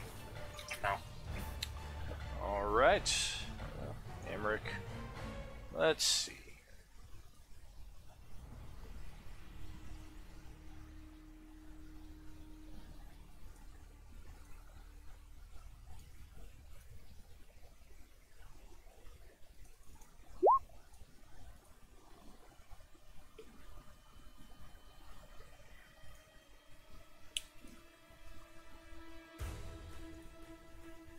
Alright, so Emmerich, after being a compliant prisoner, or at least a silent one for the most part, this entire time, picks now, when he's surrounded by 3 other people, to try and make his escape while being manacled. He basically takes 3 kind of elbow attacks at Rhea in an attempt to break free of her. None of them hit. He basically just kind of hurts his elbow, and you think you hear the sound of something breaking as his elbow comes into contact with her metal breastplate. And he just kind of, okay, I'm done. And that'll bring it over to Gruhlak. Do you skip or you're done? Okay, so I will attack the imp directly in front of me. See how that goes. That's me. That was me. Alright, give everybody a look at this orc a little bit up closer there. Oh. It's coming. Yeah, you don't want that thing charging at you. Okay.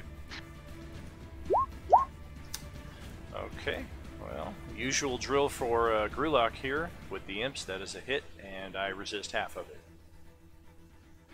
Okay. I will do a action surge. You have a 1 on one of your die. Thank you. Oh. I didn't even look too. We Yeah, right. all know your ability better than you do here by now.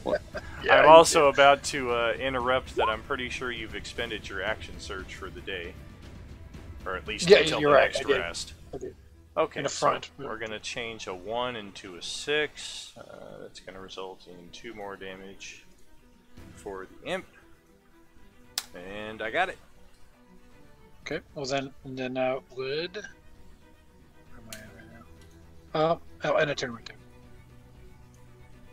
Okay, we'll move it up north there to the again unconscious Selaphiel. Death save mode. No, that's healing. Yeah, I know. I hit the wrong one. Trying to get away with a fast They're one. right next to each other. God damn it. Okay, 13. Very good. You are one up. Rhea just kind of gives Amric a kick in the back of the knees and forces him down to his knees. And she just gives him a look that says, "Do not try that again." And Jeong-Hoon, who watched this whole thing go down right next to him, your turn. Yo! Sorry, hold on. Yo, Rhea, you got that handled, right? Right. Oh, absolutely. Okay. Cool.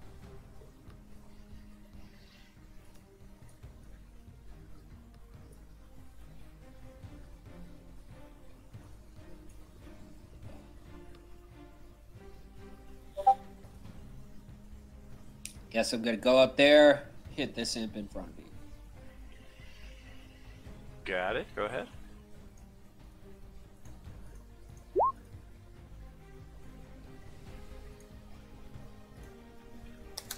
Well, I'll certainly take the 2 from the unarmed strike. And just kind of swat that imp in midair. And it comes back full circle to the imp's turns.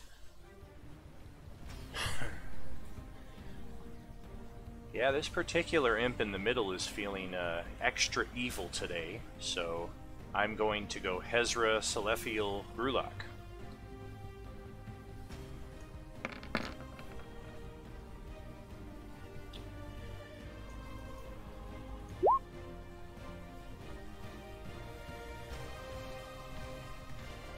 Haha, none hit this time.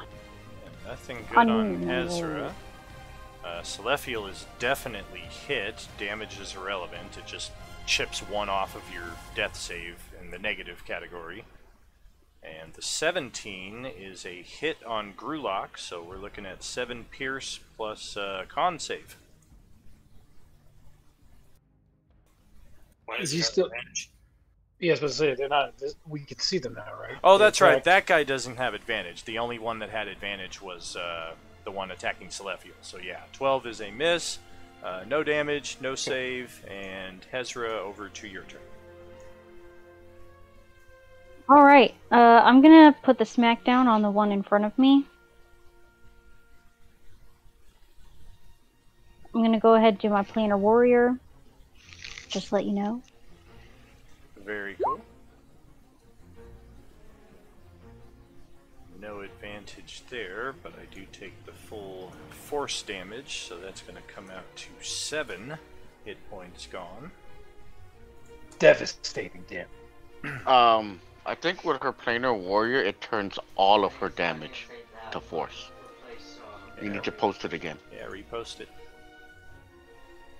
I thought it was bonus force damage, but maybe it's not. Yeah, all damage. And extra force damage. That's what I had. Okay, so I have 1 hit point left. Yay! And I guess I will stay here.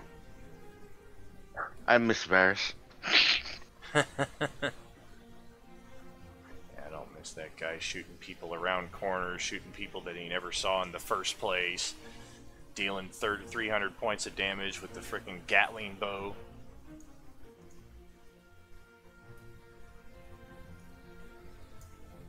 Let's see, Kalidor's turn. Go ahead.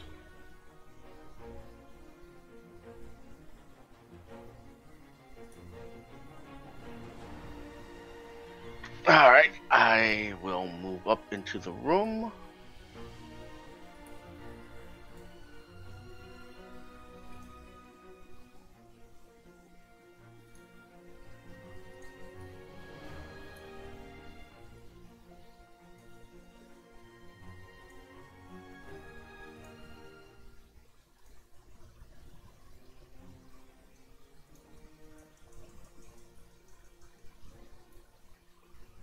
Can I nudge Selaphiel behind me so I'm not standing on his body now? You want to kind of shift him away? Yeah.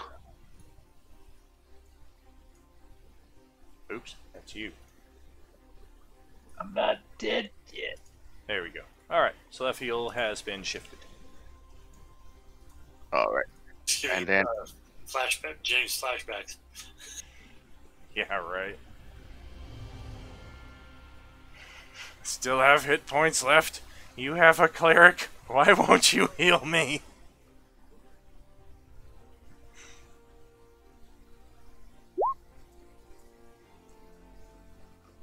Jesus Christ. Well, that was the one in front of me. Okay. Wisdom save.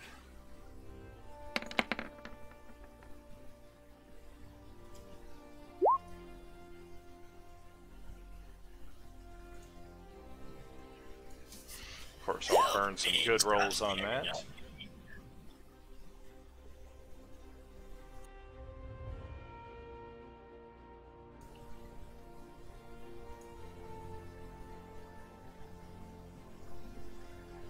Selaphiel gets some healing. EOT. Yeah. Alright, back to the top. Nadir, who is once again standing conveniently outside of the room where the combat is happening. I mean, you did notice that my total hit points is 16, right? Oh, I just remember how in the midst of the melee you were those first several sessions. Oh, that just was bad positioning or something. Oh, yeah, yeah.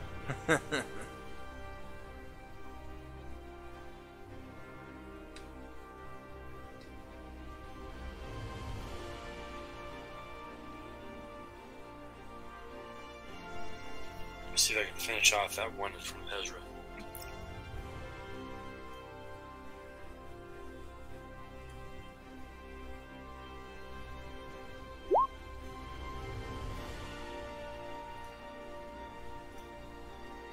Oof.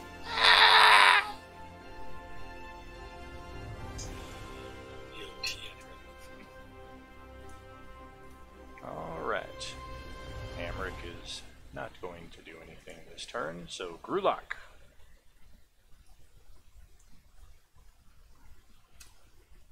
It's about time. I'm gonna murder this imp now.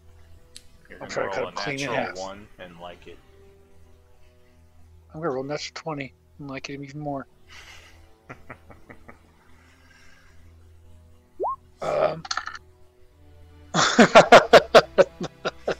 Do I hit him? Well, yeah, my AC is a 13, and even at half damage, that is... Should be the Oracle called that. And I had one on the die, so I could have rolled more if I wanted. Oh, goodness. Hard times. Actually, no, I didn't.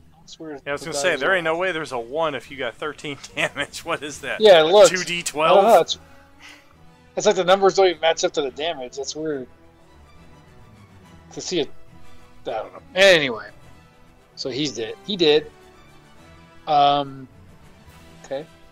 I can still move, I think, right? You got a move and a bonus. So he's going to start positioning himself on the other side of the table. Not quite getting into melee with this guy, but he's getting himself positioned to probably jump up on the table, and he's going to be the meat in the sandwich, if you will. Okay. The death sandwich is coming, and that'll be EOT. I haven't heard of the death sandwich. I've heard of the brood witch, which was similar. You may not disassemble the brood witch. You must eat it entirely. I don't like tomatoes. I took them doo-doo off. sandwich. There's a poop sandwich. That's not good. All you can do is take that a bite at a time and go for it. But anyway, you neither here nor there. That'll be end of turn for me. Alrighty. And here is Selaphiel again, finding himself in a new, familiar position of, how did I get here? All right, I'm stand up, and I'm going to use lay on hands and heal 15. Okay. And that will color me done. Got it. Ray is going to move up a little closer with Amric and bring it over to Jeong-Hoon. What's up, George? Big Daddy Pancake, joining the viewer stream.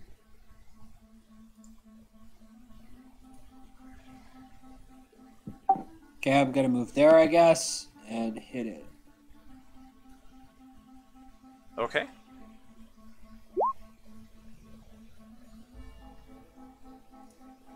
I thought I smelled pancakes.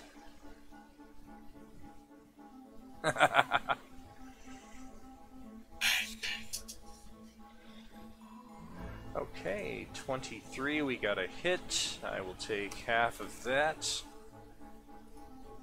Natural 1. I would say Jeong-Hoon tries to also kick or punch whatever arm or leg he's using there against the imp, and it just connects with the side of the stout wooden table instead of the imp, so just kind of a God.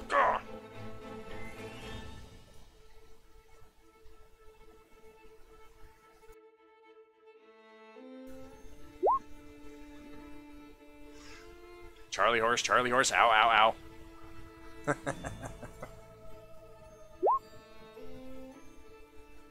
Okay, so now to the last imp here, who lets out a high-pitched giggle at Jeong-Hoon's misfortune there, and this imp is very confident that somehow it's going to deplete 24 hit points from Jeong-Hoon right now. So I'm going to roll a natural 20.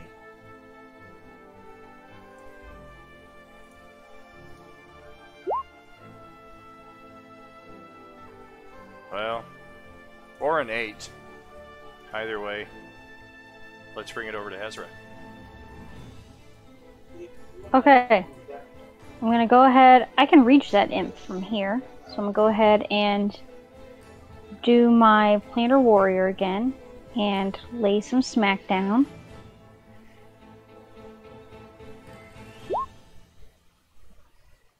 Man, back-to-back 23s. That's the second time that's happened. Yeah, exactly. And that is another dead, or banished imp, I should say, because they don't die here, they just go back to hell. She's proving to be quite the warrior against planar things with her planar warrior ability. Yes, indeed. Very fitting. So that would appear to take care of the enemies that were present in the dining hall. We found a gallery, servants' quarters, the foyer, dining hall. We got some stairs going up. We still got a couple closed doors elsewhere.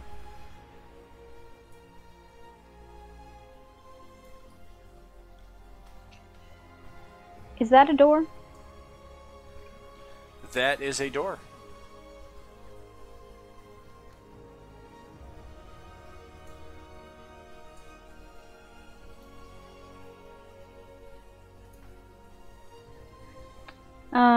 What can I roll to see if I sense anything behind it?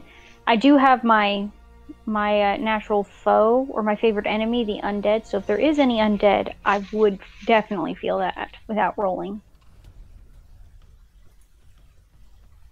No undead that you can sense. And can I roll a perception or something to see if there's anything behind that? Oh, absolutely. Ear to the door kind of thing, you mean? My ears must be very waxy. So are mine. Yeah, or the door is very thick. Either way, everything appears silent on the other side there.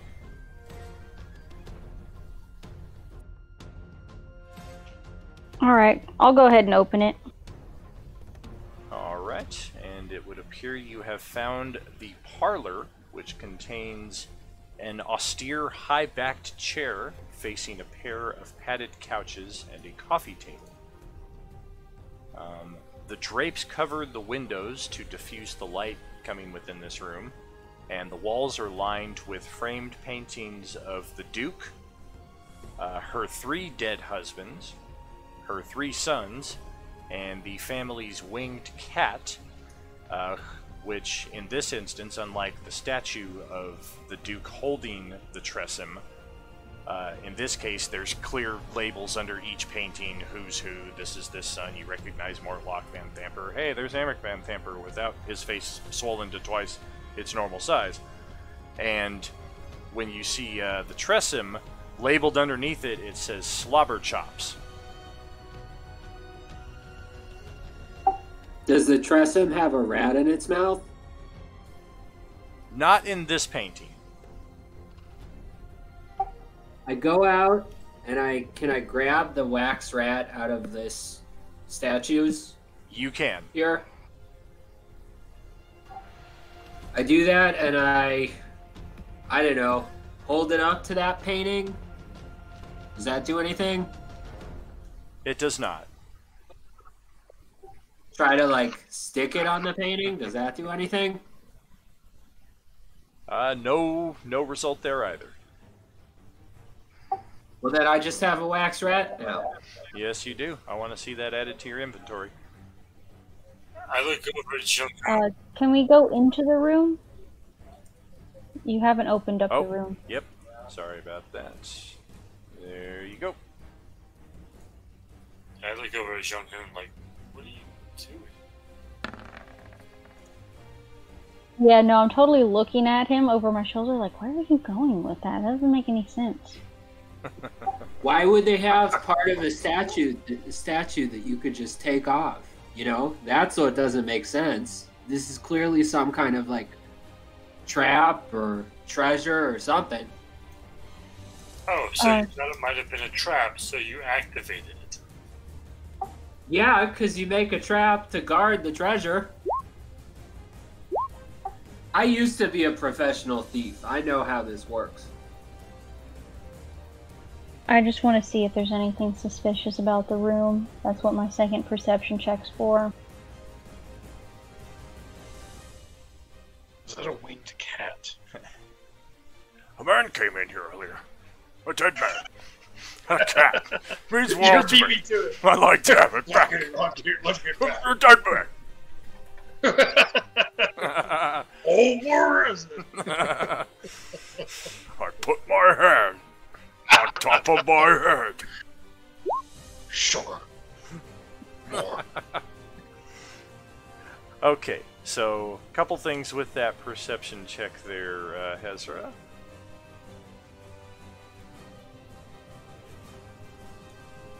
What about my perception check? A couple things here, actually. The north wall tapestry depicts burning angels falling from the sky into a pit of fire. The craftsmanship that has gone into that tapestry, you would guess that it holds substantial value, and if rolled up, it's probably only 5 pounds max. So if any of you have intent of looting stuff while you're in here, this is probably the first major find that you've discovered. Additionally, just having passed through the room and taken a look at everything, the chair, the high-backed chair that faces the couches, you notice a hidden compartment in the armrest. Oh, I'm totally gonna mess with that. Okay.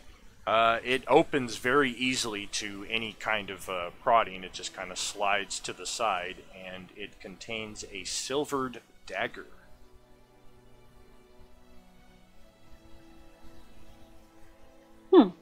Does it feel like it has any kind of... No, it does not. Does it have a rat-shaped hole in it? Does it have a rat-shaped hole? It does not. It would have a rat-shaped hole in it. It does, along with dwarfish script that says "Insert rat here." That's actually a loose bit of Final Fantasy trivia right there. When you want to get Excalibur in the very first Final Fantasy, you have to bring the rat tail back to the dwarven armorer so that you can get Excalibur for some reason. Seems like a fair trade. Does it have any actual inscriptions or anything on it, or is it just plain silver dagger? It is an eloquent silver dagger, but it does not have any inscriptions or apparent magical properties to it. Just as a bit of side trivia, given what Nadir has told you all about imps, the number of imps you have encountered in here, one thing clicks with all of you, given all of that information put together, is that this silver dagger will bypass the imp's resistances.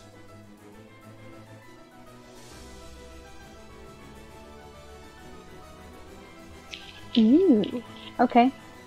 Currently I'm already bypassing their stuff, so who wants it for now, at least? You know, maybe not stealing it, because we're not here to steal, we're here to abide by the law, I guess, or hand out the law. But who wants it for now, at least?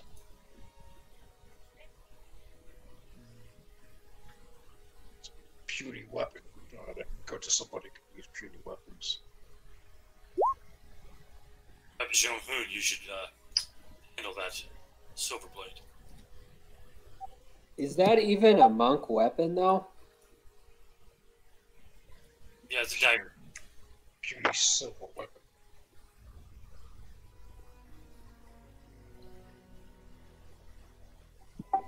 Yeah, okay. Okay. I guess I could do it if nobody else wants. Yeah, go ahead. I'll hand it over to you. None of us, I mean, I already am getting past it, so I don't really need it. So if you want to use it so that you're doing more than the half damage that they're taking, then by all means, I will hand it over to you. Okay, cool. Thank you. But neither orc to use. Some project use it, but Good find, Hezra. We may need eyes like that to find the evidence we're looking for, wherever it may be. But not the imps been around as enough evidence for you, or the evil chairs that we saw in that dining room, and then the chandelier. I think we have our evidence. I'm gonna inspect the furniture is not fireplaces evil. are always suspicious. They look evil. And Me just, you know, knowing that having a fireplace is like real fancy, so I'm gonna inspect that fireplace real good. You do, in fact, give it a good, thorough inspection and determine that there is nothing amiss. And no secret levers. Nothing a mystery either. Not on this fireplace, at least. Are those really miss windows out. next to the fireplace, or are those doors? Those are windows, yeah. Okay. Yeah, we got... The squigglies mean windows. The squigglies are tapestries. The things that look like doors but have a line drawn through them are windows. So this right here... I have to line it up a little better. This right here is a window. And these right here are tapestries.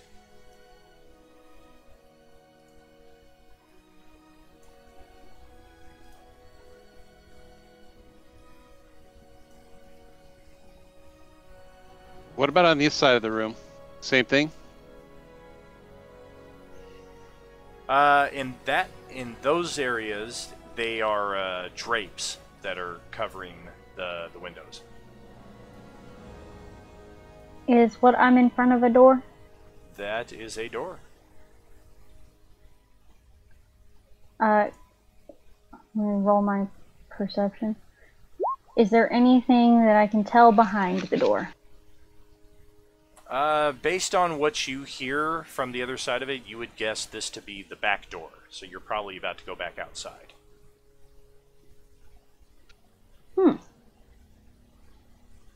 Okay. Well, we can leave that one for now, I guess. We don't need to go outside. Okay. So we do have the stairs ascending right here next to our gathered party. And then we have a set of double doors just to the south of those stairs that continue to access more of this first floor. Let's make sure that this first floor is clear before we go to the second. I hate to be trapped up there.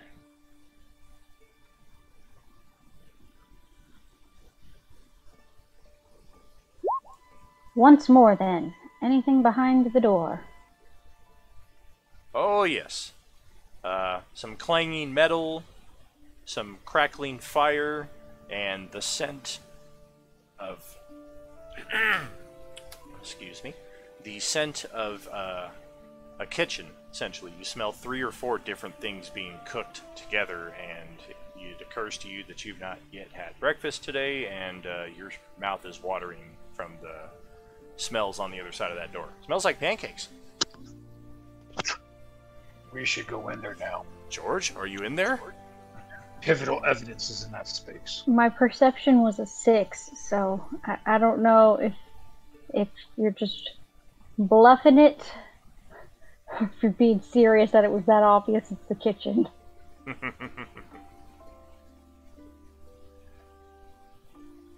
We open the door.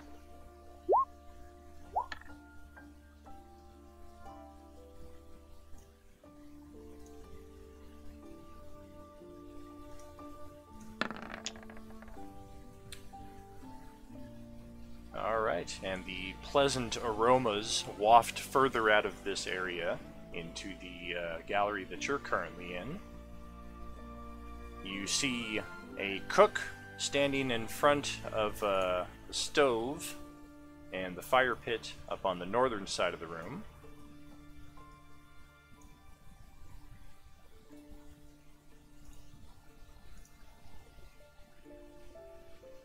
Pots, pans, cooking utensils dangling above 3 wooden prep tables in the middle of the room, and the shelves are lined with bowls, platters, herbs, spices, dried goods.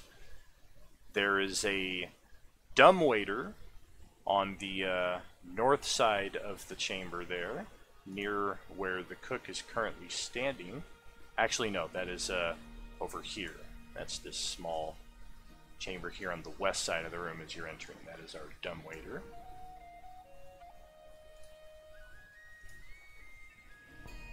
And you notice over here a winged cat, also known as a tressum, prowling the kitchen and very interested in everything that is being prepped, cooked, chopped, or otherwise potentially dropped upon the floor. There's another demon right there. I get this one. No, wait, Are Tressums normal creatures, or are they demonic? Alright, we got a lot there at once. Jim, you first. I want to try something first. I pull out the wax rat and I wave it in front of the Tressum. Does it react? It reacts as a normal cat would. Like, it appears interested instantly in it and starts trying to swat at it, and it kind of flies up there next to you to get closer to it if you try to pull it out of its range. I play with the cat for a while and see if that does anything. He's hidden the secret syrups. Since the cat is being tied up by Jeong-Hoon, I will put away my crossbow so I don't have a friendly fire incident. And what's the cook doing right now? Well, as your collective files into the kitchen, she turns around and she just puts her arms on her hips and she says, "Whatever are you doing in my kitchen? Leave at once!" I was going to do something, and we had that cacophony of stuff, and then we started. So here's my divine sense. Is it anything that's going to interrupt what we've already done, or can you still do it continued from this point? No, it would still, but basically it's to make sure that the Tressum is a real animal and not some sort of celestial fiend or undead. Okay. I can definitely confirm that it is a normal Tressum. Well, do I detect the presence of any imps in this room? Negative. Okay. I was told there was pastries in here, so we need some. You were not told anything of the sort, Gruhlak. Are you sure? This house is being investigated for for the evil purposes of summoning demons and devils, and you may stay and face judgment, or you may leave now. What are you talking about? Judgment? Okay. Is the cook-off today? That's what I was looking for. I don't think she has anything to do with this. I'm pretty sure she's probably clueless about this. Which is why she's given the opportunity to leave, as the other servants were allowed. And Well- Gruhlak will point to the way they came, so that's probably the fastest way out. Are you going to finish the meals? Should I shut the kitchen down or just let the place burn? She seems a little confused now at the sudden turn of events.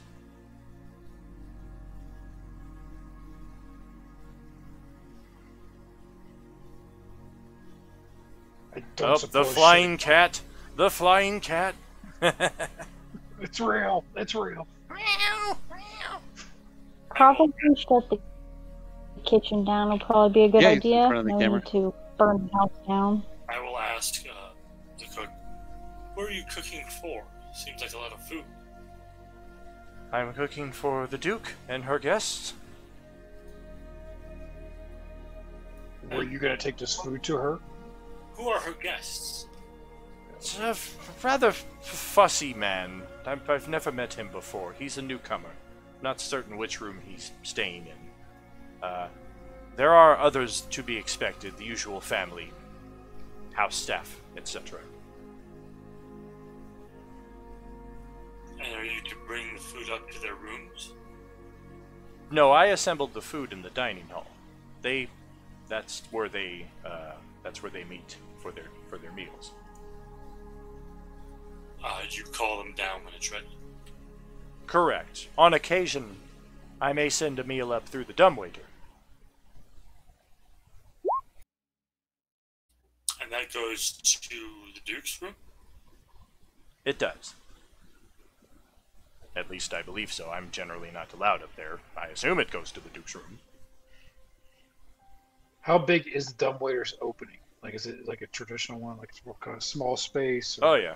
Yeah, just imagine a Halloween H2O and decide for yourself if you want to get in or not. Ice. Man, I really miss playing Kit. Well, sounds like we have a couple decisions to make here, which is perfect timing as we are at the 8:30 break. So we'll take another 10-15 minute pause here. I'll switch us over to the BRB, and we will catch you back here at about 8:50 or so, and then we'll play out the final hour.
Ooh, tiny sword.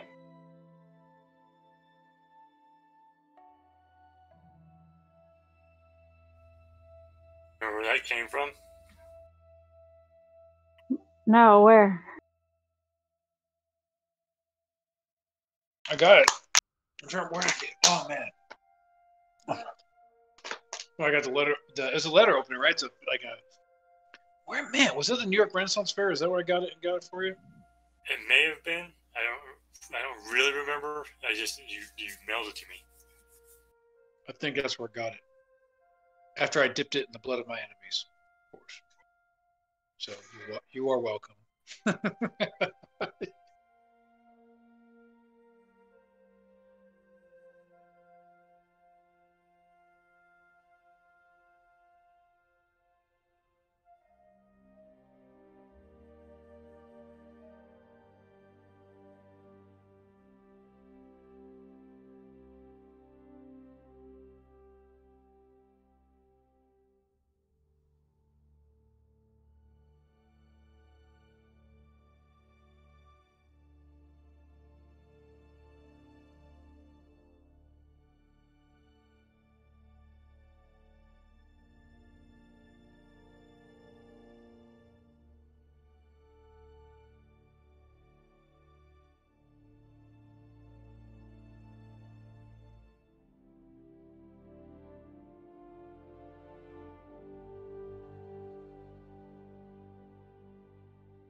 Is he upside down?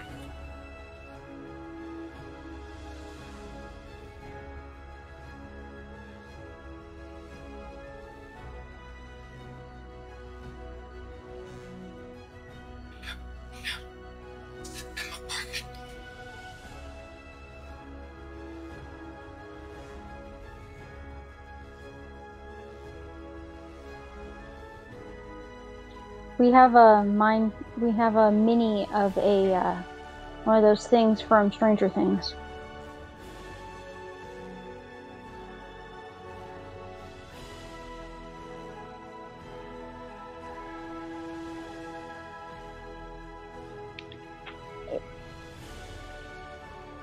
Uh-oh, it might be.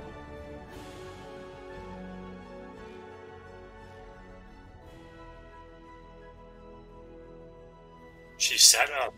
Yeah, all I did was sit up straight.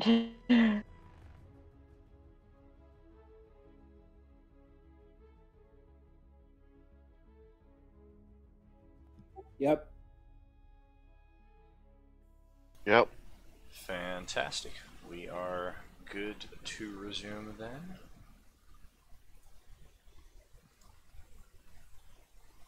So, I'm certain I don't know anything of what you're talking about. You're saying that I can leave, though? The cook asks. Is the food ready? It's not. Yes, you may leave. Thank you. It's not quite ready. It's got at least another hour.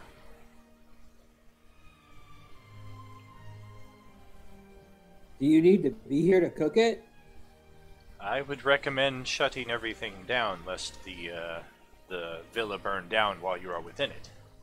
I would be happy to shut everything down, but I don't want to make any assumptions against a group that is so heavily armed.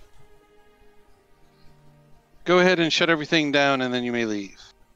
Well, wait, hold on though, because I don't want to talk about this in front of her. But if she doesn't need to be here, then I'm fine with her leaving.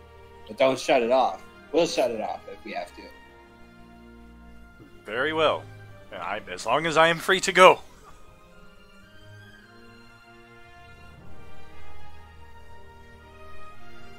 She walks over to the half-orc who's standing in front of the door, and she just kind of gestures at the closed door behind him.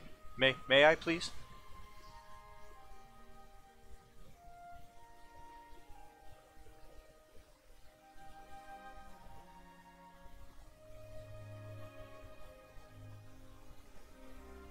Yes.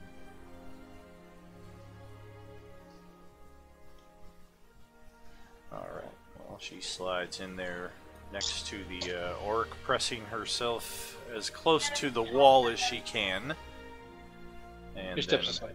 passing through back into the servants' quarters, and she's going to take the long way out of the house.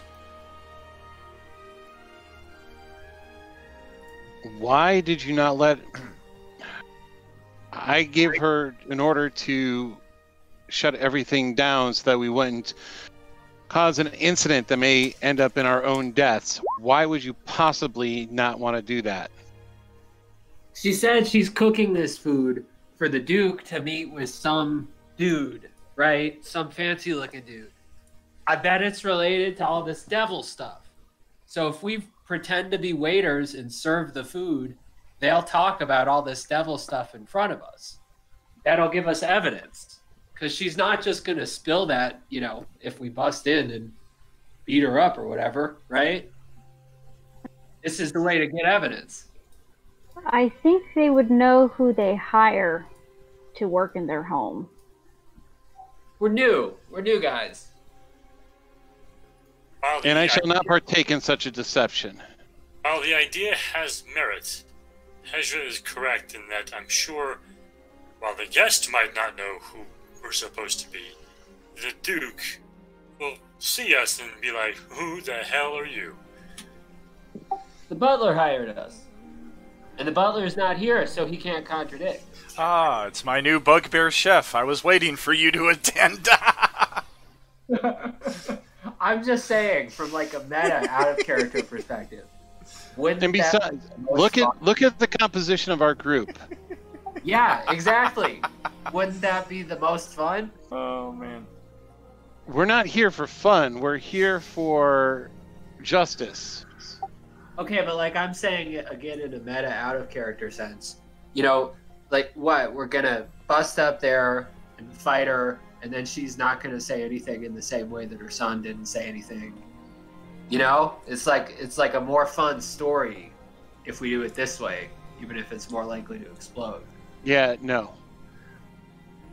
That's funny. I was looking at it more from the perspective of Jeong-Hoon is capital D-U-M-B.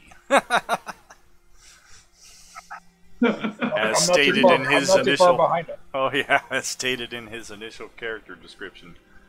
As an aside, while the discussion is being had in the kitchen here, Kalidor, with his passive perception that is just slightly better than the rest of the group, definitely better than Nadir's next to him, you can hear a commotion outside. You would guess it's coming from outside, just based on the way you're hearing it. And Kalidor instantly puts together, oh, the guards are awake, because you can hear, help! Intruders! They tied us up! Attackers! Assassins! Murderers! Help! Do you want me to knock him out again? I'll go out there and do it. The guards are awake. We might want to do something about that. That's what I'm saying. I'd go out there and knock them out. Do you want me to go do that? Go ahead. Go knock them out again. Thank you. He starts walking his happy butt out there, not really thinking of how he's going to knock them out, but he has some ideas. And as he has no supervision, so he walks through this little bedroom area. Is anybody in there? No. The servants' quarters are currently empty. Okay. Is either one of these doors open? Those are windows. They are currently closed. Okay, so he'll go back out to the pretty much the way they came. Okay. So as he gets out there, is there, other than them tied to a tree, is there anybody else around them? No, and they instantly go quiet as they see the orc fighter emerge from the house. Okay, I'm gonna try to intimidate. Really, just trying to essentially frighten them into keeping their mouth shut, or he's gonna do something to that. Give me a second. He'll have his sword brandished to kind of add to it. So I don't know if it's at an advantage or just a standard intimidation. Go ahead and roll with advantage. Okay. With advantage, sorry, I hit that little block. The tureen of soup. Okay. So what is the threat here? If I hear one more peep, I will kill you? If I hear one thing from either one of you, I will personally cut your tongues out and eat them. Oh, God. Oh, and he'll stare at them. Nobody's here to tell you guys don't hear nothing. That's how I'm addressing you. And he looks at each one of them. Just staring. He stares at each one.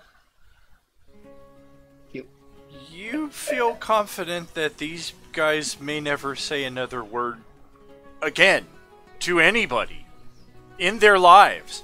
Like, I'm so sorry. So if I feel confident, I will glare at them one last time. And as I walk to the door where their buddy's blood is, I will smear it on my face. Oh, God. And walk back in. And walk back in. End up. Say something. And walk back out. I think he just made 4 pinball wizards, apparently. So I feel good. I feel good about it. Oh, man. So I will go back in and report to the group. Let me try to get back in there. Hold on. Appears to be a little slow at the moment. All right. In the kitchen, we have the fire's extinguished and all the stuff taken care of, with the cook gone, and nobody seemingly as strict with her as she's used to having. Slobberchops is having a field day up on the counter now. She has flown up there and she's just digging through all the scraps that you have not yet attended to. And if you start heading over to shoo her away from those scraps, she flies over to another fresh raw meat or whatever is on the next table.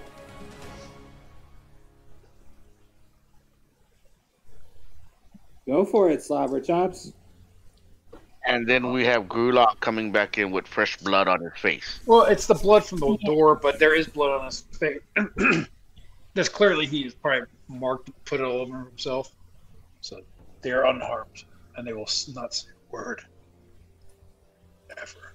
Ever again. Yeah. And he looks very confident in saying that. You're I welcome. gotta give you an eye like, okay. They're unharmed. This is not my blood. Or theirs. Do you just carry blood with you?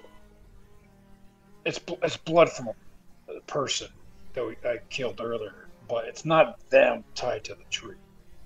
That's what I'm saying. I promise they got the point.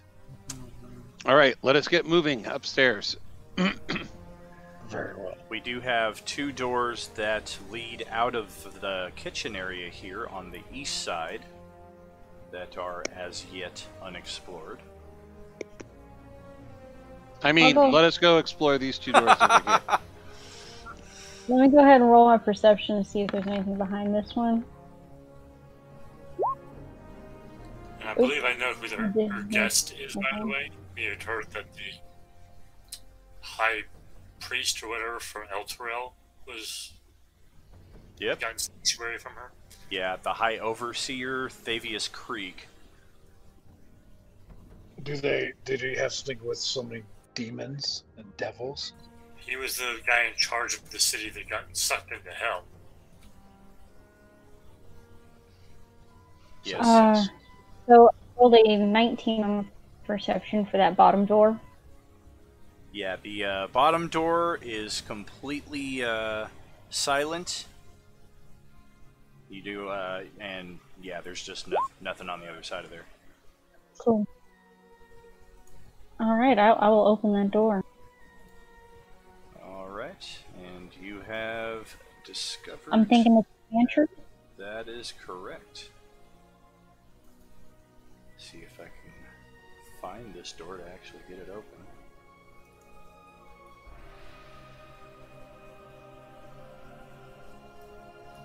There it is. Yep, we got a dusty pantry, some foodstuffs on the shelves on the north and south walls there, otherwise empty room. While they're looking in there, I open this door. Excellent. I'm gonna pet the cat, and then I'm gonna look for like I guess whatever the most expensive, best piece of freaking meat or whatever is still laying around on the counter, and then I'm gonna take the cat over there and let him eat it. Okay. Well, Slobberchops is very excited about both the affection and the choice meat. And within a few moments, Kalidor has this Tressum up on his shoulder and just kind of purring up against the side of his head, because this is a very happy Tressum now. The door that you have opened, Selaphiel, contains a barrel of fresh water and a brick-walled staircase that descends to a different level.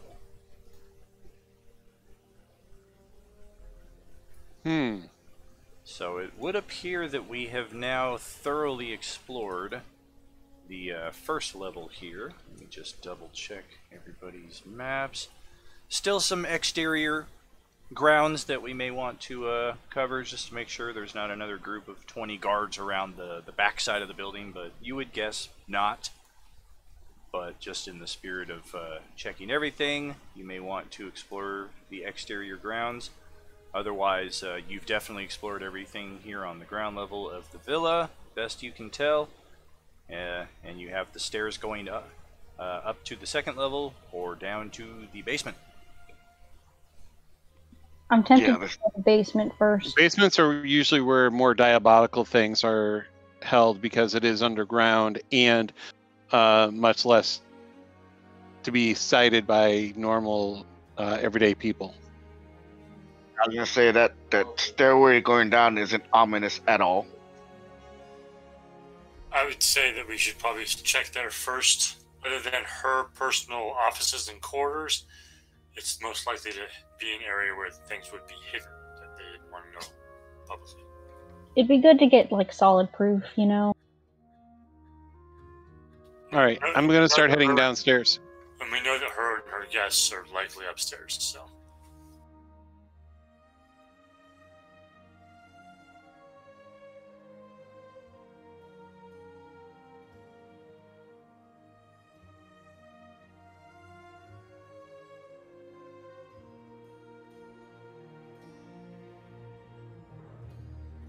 My computer just freaked out, so It means we're heading the right way. almost it shrunk all my windows and started flicking things around my screen. It's because we're going downstairs. What I told you, diabolical. No. And if there's anything diabolical, I can understand it. Or infernal.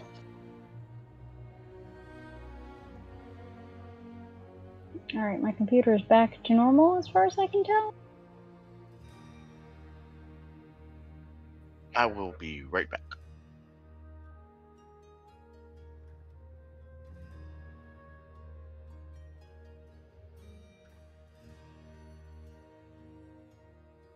Yes, we don't want to let him out of our sight.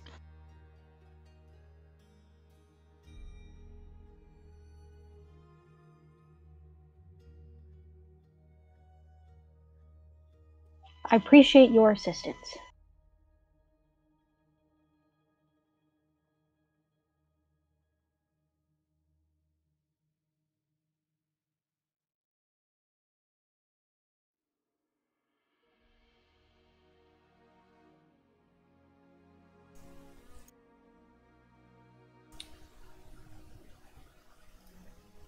Alright, so Ray is going to keep tabs on Amric as we descend into the next level. Slobber Chops will maintain a constant presence by Kalidor's side. Just get everybody in position here before we officially move to the basement. Up to the basement! To the basement! Now, would a familiar fall within one of the three categories that my divine sense would have picked? Celestial, fiendish, or undead? Not unless it also qualified as one of those categories. Like an undead familiar, you would definitely pick up in the undead sensation, but you wouldn't necessarily know that it's somebody's familiar. Okay. Potentially bring in a cat into battle. Well, the reason why I'm wary is because the cat itself may be a familiar, and we're actually bringing a spy with us as we go along.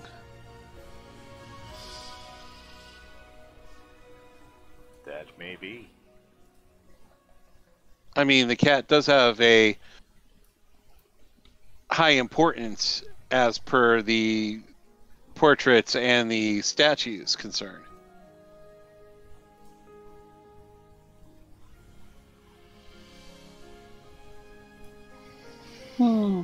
Oh yeah, it's definitely a notable member of the family. It's got paintings and statues.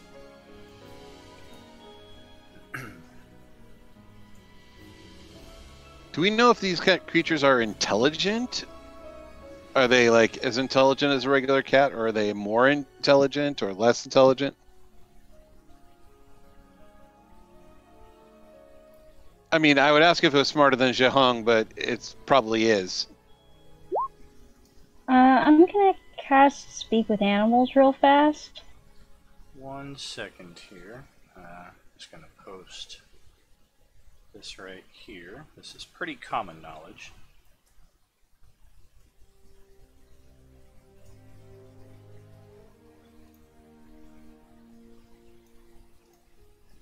Come on, work with me. Speak up with the animals. There's just some basic information about the Tressum, in case it is not entirely covered in our limited stream text reel there. It is a mischievous winged cat, as big as a house cat, with a wingspan of 3 feet. Thought to be the results of wizardly experimentation on house cats, Tressum are intelligent felines known to form strong friendships with humanoids, particularly rangers and wizards.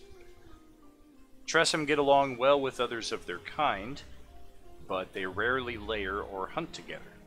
They peacefully ignore bats, fairy dragons, and the like, but they hate sturges and evil flying monsters such as manticores. They also enjoy teasing dogs.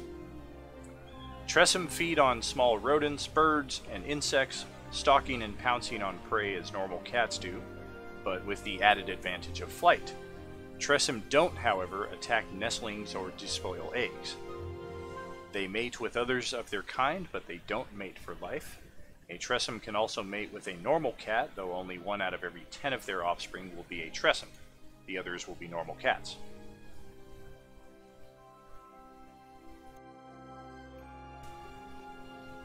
So as Hezra casts Speak with Animals, what kind of dialogue are you having with Slobberchops? I will probably ask.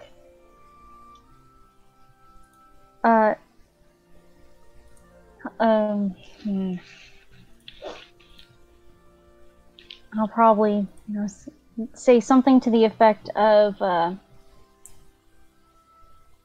"Hello, have you noticed anything else come down this way?" What does Kyla sound like when she's speaking to the cat? Is it normal? Or meow meow meow meow meow meow. And then go from there. Meow meow meow meow meow meow meow Meow meow meow meow meow meow meow meow meow meow meow meow.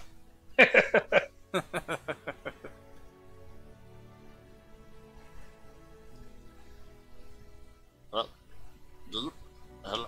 I want Do to- you understand I me? want to for- Hello? You speak my language? Hello, I can. I do. Well, what was you asking? Have you noticed anything else come down this way? You mean coming up these stairs? Yes, to go down to the basement. Well, they sent my mommy down there. She went down there. And she took her friend with her too. The friend that's staying with her now? Yes. Yes, he went down there. I don't know what he's doing, but I do not like them. And those invisible things, those devils, I'll be attacking them. I am not a fan.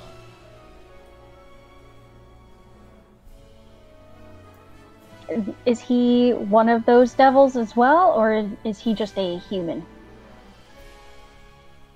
I think he's just a human, but I don't know for sure. I didn't get a very good look at him.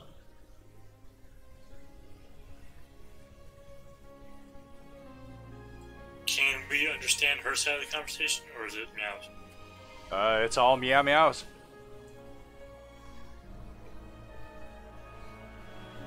I'll be We're reiterating continuing down the stairway. back to everyone as we're talking. Oh, so they're downstairs. Then perhaps we should go check out what's upstairs then, before we go down to see them. Yeah. Are they down there right now, or have they just been down there before? Oh, they's down there right now.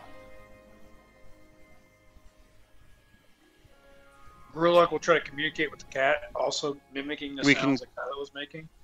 We could either catch them in the act, or we could prevent them from doing something even more dangerous. You tell that orc that unless he want a big scratch on his face, that he take that back. You apparently deeply offended him, Gruhlak. I would probably stop right now. Don't have the dialect down. My apologies. And he'll like put his hand to his chest and incline his head to the cat in a sign of respect. You're genuflecting to a cat. I am an intelligent creature. I am smarter than most of you. And you tell this guy that he better stow his attitude. All the while, yeah, this thing yeah. is still on Kalidor's shoulder, and it's just kind of got a tail wrapped around his neck, and it's just kind of purring up against him while it's talking to Hezra. You ask Robert if he knows of anybody else being upstairs. Yeah, I'll ask him. Is there anyone else in his house besides the waitstaff that was down here? Is there anyone upstairs? There's some guards up there. And the oldest son, the one that controlled the imps, that's where he lives. He lives up the stairs. He don't ever come out of his room. He stood up there, I bet.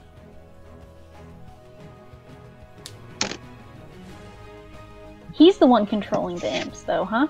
Yeah, he's the one that got that communion, because he's all sickly and frail. He don't really leave the room or the house, so he used the imps as his eyes and ears. Oh, okay. Are you able to sense the imps, or do you know where he's put them already? I can smell them, and I can sense them. Okay. I'm going to go ahead and tell all of that to the party, that the older son is upstairs controlling the imps, so he likely knows everything that's already going on right now, and that the cat can sense and smell the imps.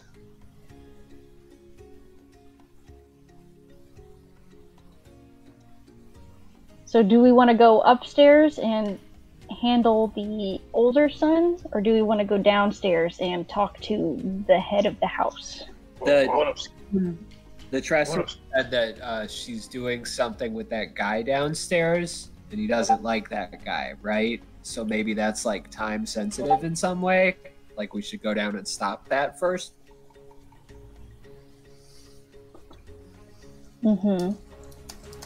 My only thing about that is that if the older son is controlling all the imps, we get down there and suddenly there's like 30 imps down there. Or they warned the people down there. Yeah, or they probably already know we're coming, maybe. Probably. I don't think they got no imps living downstairs. It's mostly cultists. They got some summoned creatures, some devils and stuff down there. Okay.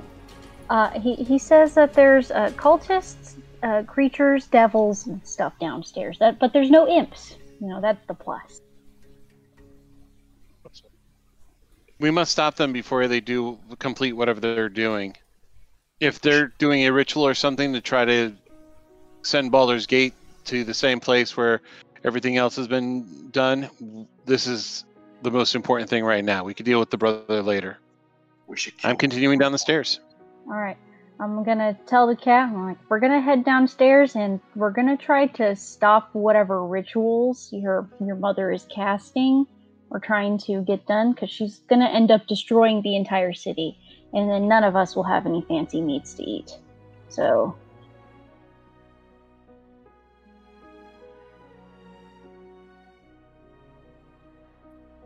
Thank you very much. I will very much appreciate that.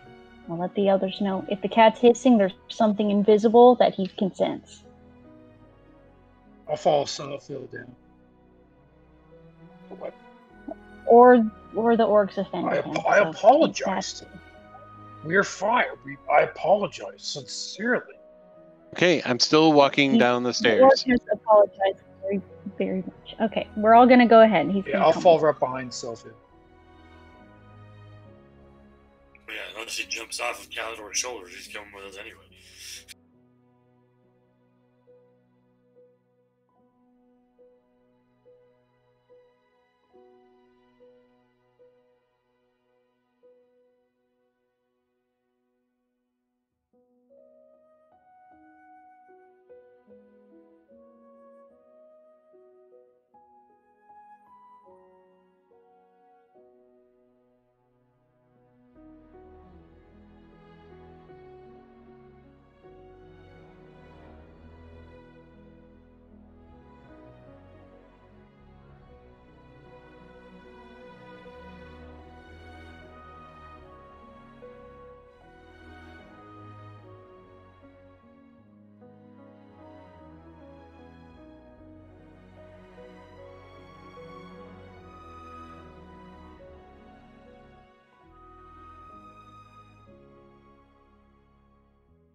Yep.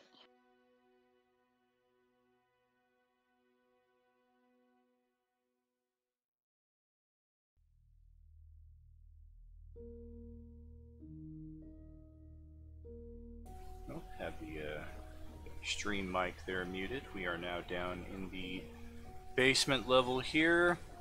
We have a room that contains several barrels. Some of them have spigots tapped into them, and then we have some assorted crates throughout the room. Some of them in the center, some of them on the south wall, as we can see. And there are also 2 doors exiting from this chamber, east and west walls. You can kind of see those there on the map as well.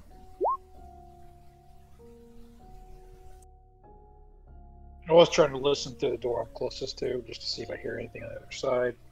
Conversation, about sensitive movement, things like that. Seems quiet on the other side of the door there. However, as your group begins spreading into the chamber, there is an eruption of wood, nails, splinters, and packing material from the central part of the room. As, alas, they are not invisible, just simply hidden and awaiting any intruders. We've seen one of these before. We've never seen 3 of them together. They are spined devils.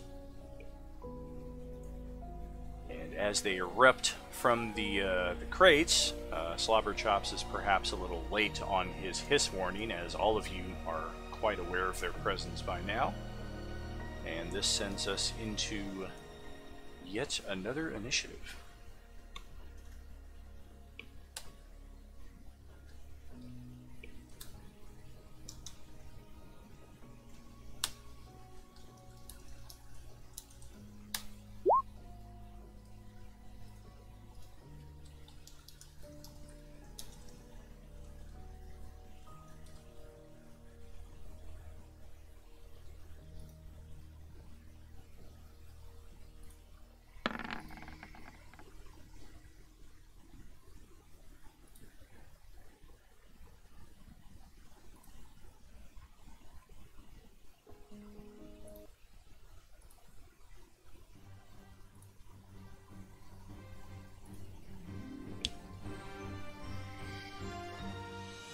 Alright, initiative is set. Everybody's in there. 1, 2, 3, 4, 5, and 6. Spine Devils and a Slobberchops to top it off. I guess he doesn't really need the initiative here. Yeah, we'll see. For once, Gruhlak is going first here, as he's kind of got his ear pressed against the door. He's the first one to respond to the erupting crates in the center of the cellar. So yeah, as soon as his kind of head is already angled that way, he starts to immediately move towards them.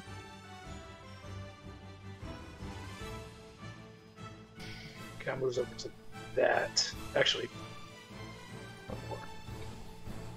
So he's going to attack this guy here, up top, essentially. The northernmost spine devil, or demon devil? Devil, yeah. Devil. And go ahead and attack.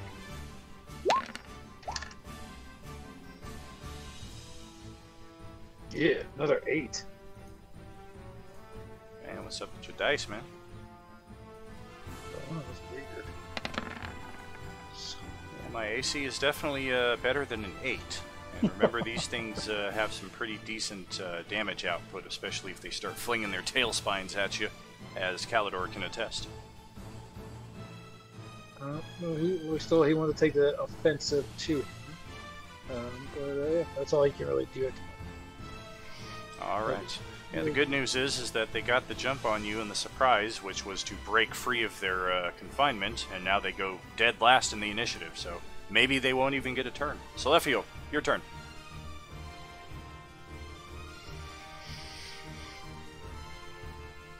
Do you still have the death save icon on your token there, or is that just on my end? No, I probably still have the death save icon on my character. I don't know if I removed it or not. Yeah, you're probably just being precautious, anticipating. Yep. There you go. All right. So yeah, I'm going to attack the one that's in between Gruhlak and myself, That is a flank. so I can get advantage on it. Very good.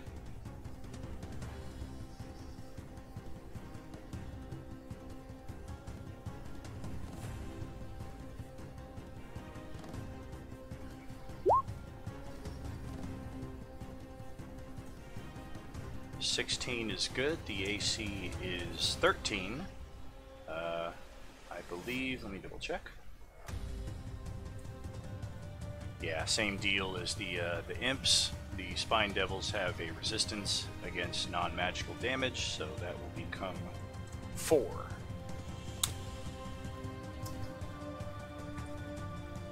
right, and that'll end of turn.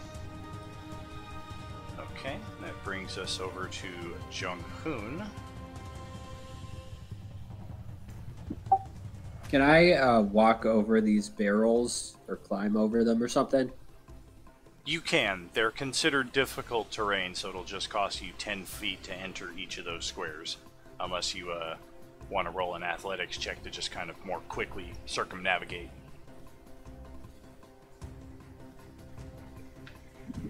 Yeah, I'm gonna do that. Could I do an acrobatics check? Or acrobatics, yeah, that works too.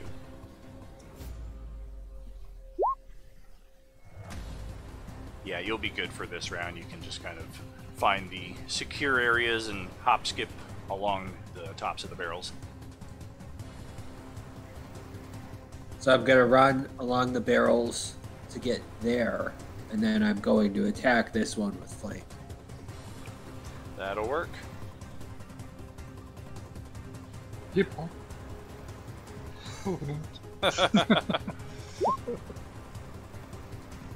Ah! That should be. Yeah, second. So those one. are that's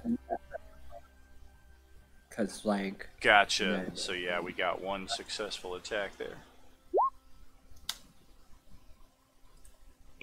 And then unarmed strike will also land. Does he have flank? For half damage. If he's flanking, he's got its advantage. That yeah, you just kind of missed that part. That's what the 11 and 20 yeah, is okay, for. yep. It's a single attack advantage.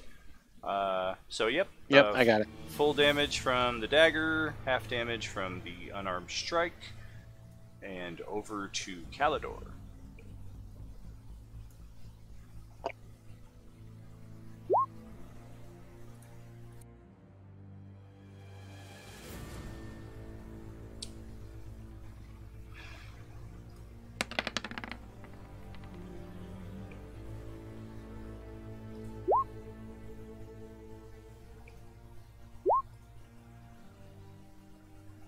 Ooh, just made it.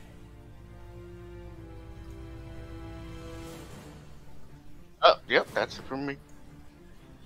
Alright. Well, Slobber Chops will keep pace with Kalidor there and just kind of chilling and watching everything that's going on. She does not appear daunted by the fact that there is a bloody combat occurring right around her. She's just very interested, and tails kind of flapping and wagging eagerly over your shoulder. And Hezra, over to your turn. I am going to go ahead. Actually, no. I'm going to stay where I am because I can reach the one that's in front of me. And I'm going to do my planar warrior and take a smack.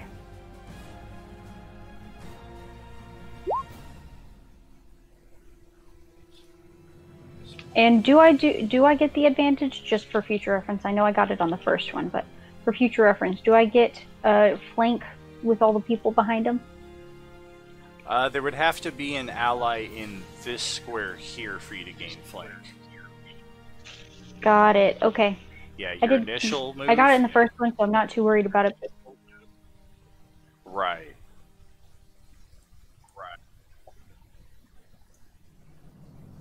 Okay, so I take the full damage on that. Booyah. And that's all I can do. Okay. Brings it over to Nadir.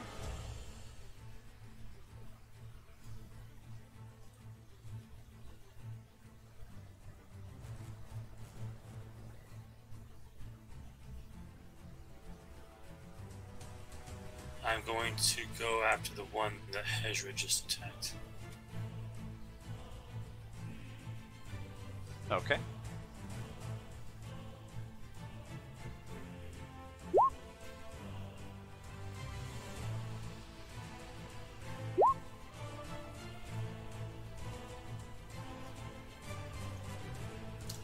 Okay, 2 necrotic, I got that.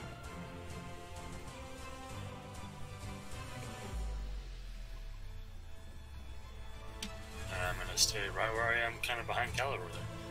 Alright.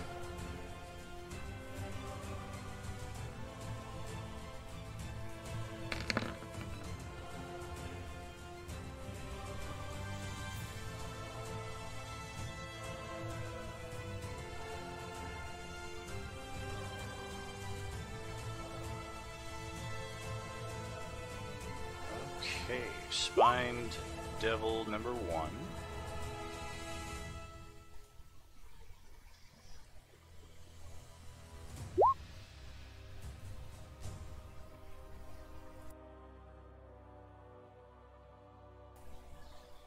So just for all of our notification there, no AOOs when I am moving with the Spine Devils.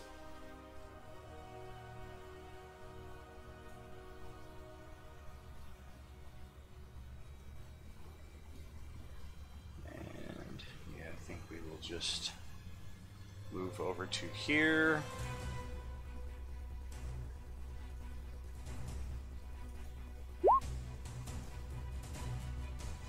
And Kalidor finds himself in a familiar position as tail spines begin flying at him, and it appears that these spined devils are going to focus fire on Kalidor. The hell? Or no, I'm sorry, this is Selaphiel. I get you guys confused sometimes. Selaphiel's the one that's getting focus fired here. Regardless, it's still a miss with the first 2 and the second 2. So, yeah, Selaphiel just kind of brings his shield up and... I got 2 more of these.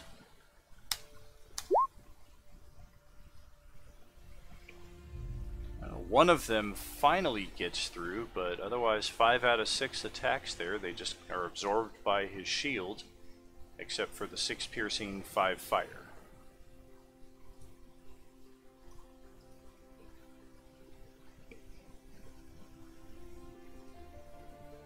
And that'll bring us back to the top of the round with Gruhlak.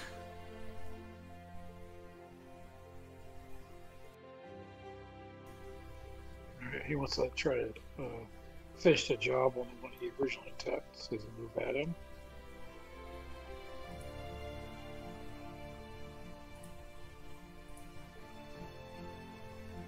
So he's gonna come in and attack. Got it right there.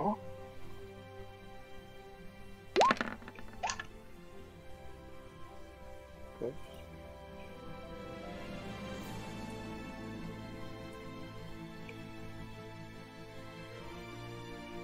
That damage. 19 will hit, and half damage there. Okay. Leaves me with just a few hit points remaining. And that's all I can do. I don't have a second wind available to him. So he'll place himself there. Try to divert our attention. Okay. That'll bring it back to you, Selaphiel. All right.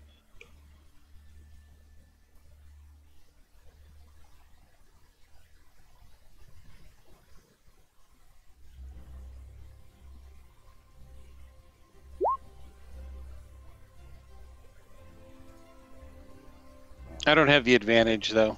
Right. Crack on the one there in front of you atop the barrel. I'm going to add my Radiant Strike, so 2d8 Radiant damage. Okay.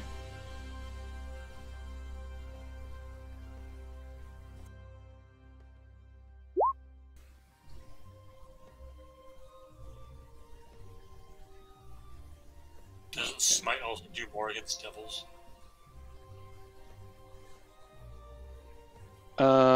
Let's see.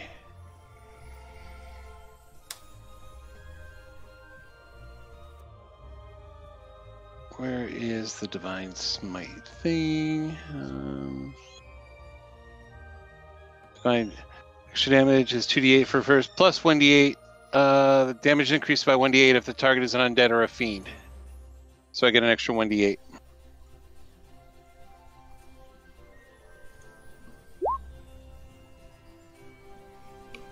So an extra 14 radiant. 4, okay. Got it all. Alright, and that's the end of my turn. Alrighty, and that cycles us back over to Jeong-Hoon.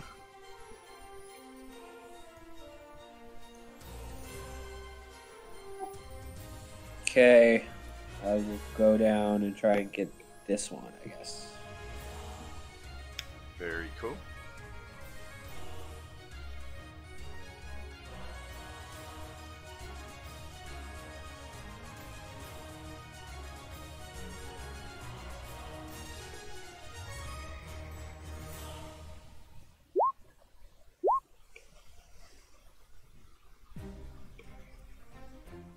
Well played.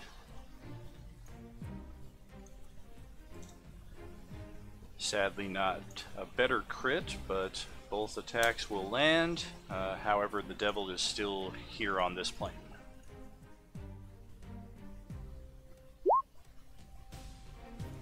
Alright, and then over to Kalidor.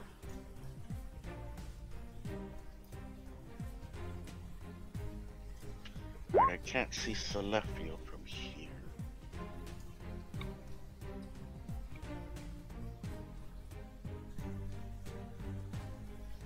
Gonna go climb up on top of that barrel.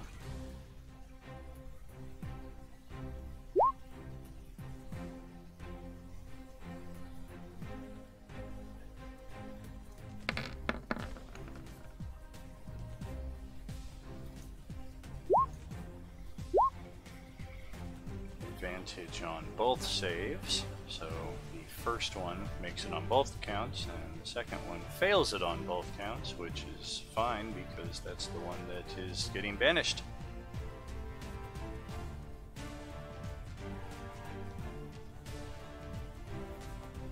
I'm assuming the healing word's on me?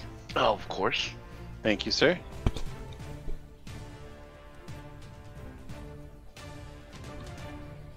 Slobber Chops licks the side of Kalidor's face after a successful banishing of that devil, and it is Hezra's turn.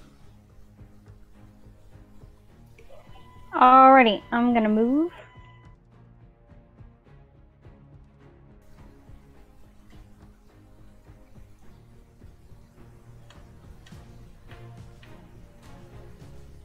To right here. I can reach both of those devils. Do I get advantage? Am I technically flanked with those, or do I have to be smack between them? Yeah, at this angle you don't have a flank on either of them. Okay, I really don't want to be sandwiched between two devils, though, so I think I'm just gonna play it safe and take my smack from here. Okay. I'll go ahead and do my planar warrior again. And I'm going to go ahead and take a smack on the northmost one, so the top one.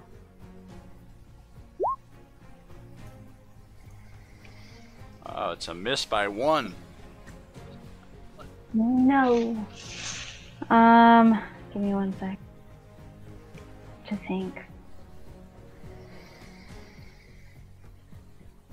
Nope, not worth it from here. Okay. I will take the loss. Alright, let's see what Nadir has.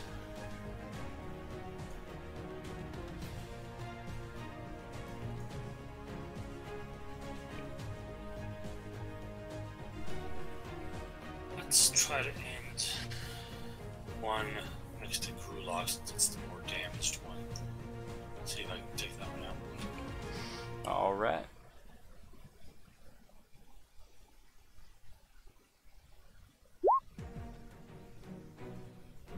Dope.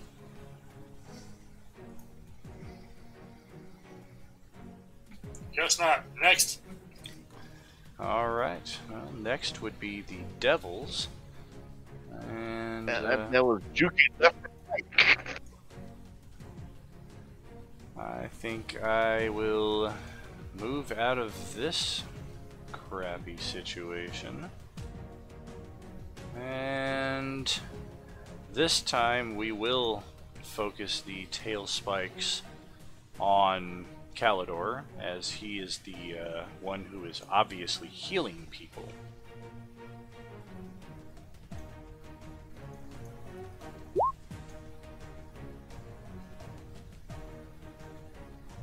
Pretty much the same result as last time.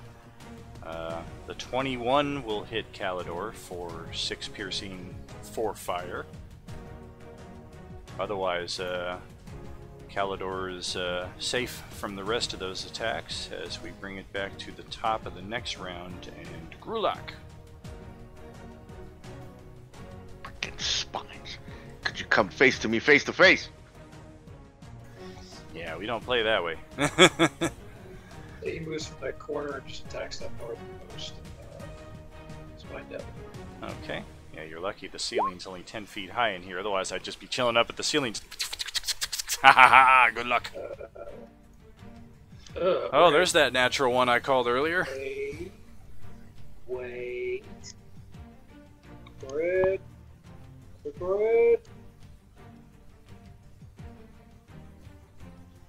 Think again. Ooh. Rerolling, and you gonna take the extra speed or the extra bonus action? Extra bonus action. Okay. Go ahead. Okay, that's more good. Okay. Well, you're gonna leave me with 1 hit point. So essentially I have 2 bonus actions. Right? Yeah, exactly. I can attack. Well, look at your damage dice too, though. Thank you. Oh, I can roll both. Come on, Snake Eyes. So I'll just roll 2d6 so you go with that now? Yep. Yeah. Alright, so amendment to that one. It is now in hell with its other brothers that you've vanished, including the one that rolled a natural 20 on its strength save and is still standing there wondering what the hell happened.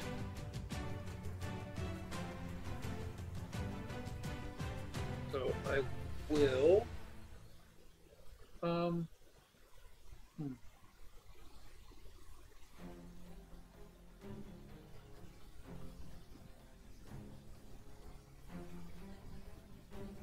Yeah, it sucks because I can't attack with bonus actions. Yeah, not unless you're carrying an offhand weapon, but that means no two-handed weapon.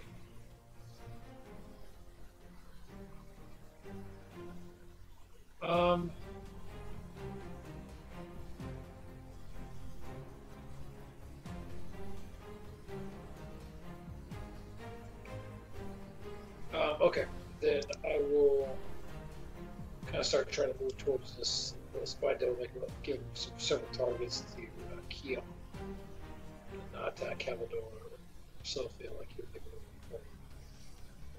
So I kind of move up next to Hezra.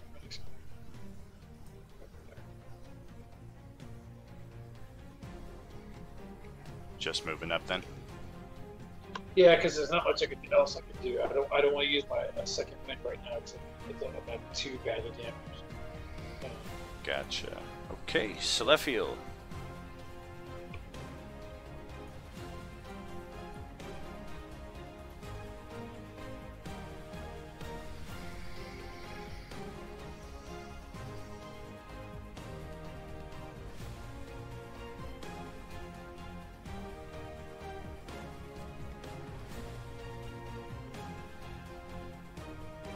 All right, I move up and I'm going to take a smack 'em, swack 'em. Get it.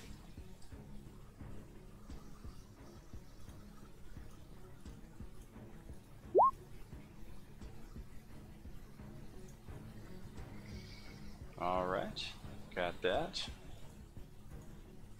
And of course, that'll end my turn. Okay, and then over to Jim. What you got?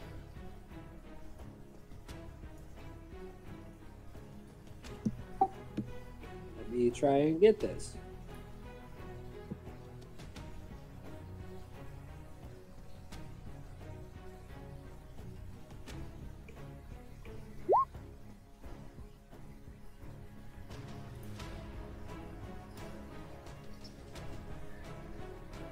And that will send the final Spine Devil in this area screaming back into hell.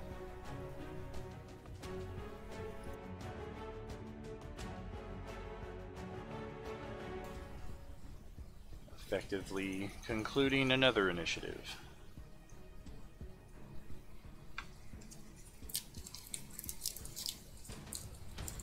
Whew.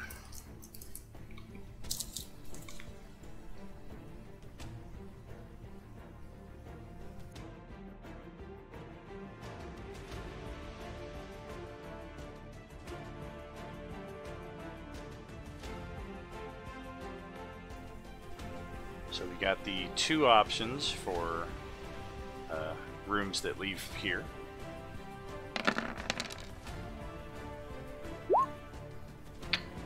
I was going to ask for my perception for behind that door, but I'm not very perceptive right now. Unless it's undead. Well, there does not appear to be any undead. Alright, then I shall open the door.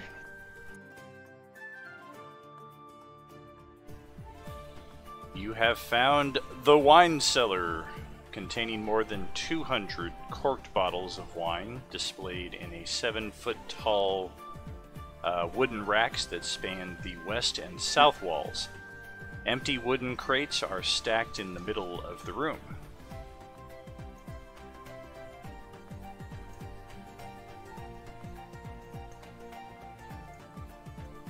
And that appears to be a dead end.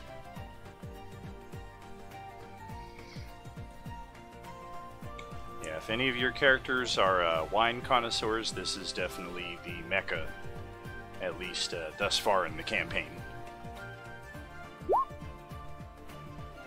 Of course, I use my natural 20 to see if there's anything weird about this room. I'm gonna go open that door on the other side of the room. Alright. Yep, nothing unusual in here, Kyla.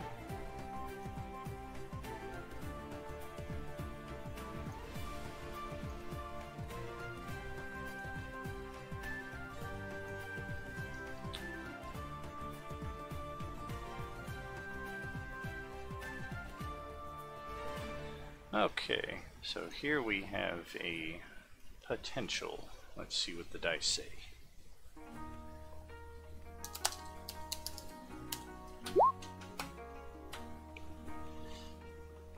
And the dice say yes.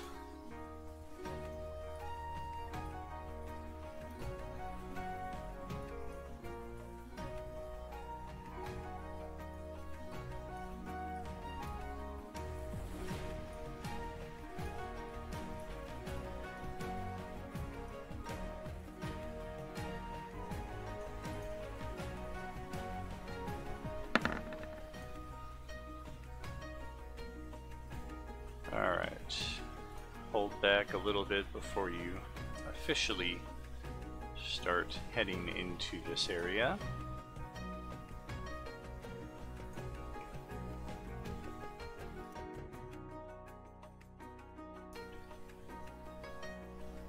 Here we have sewer tunnels, and the thick smell of incense hangs in the air here, presumably disguising what would be an otherwise very unpleasant scent to meet you on the other side of this door.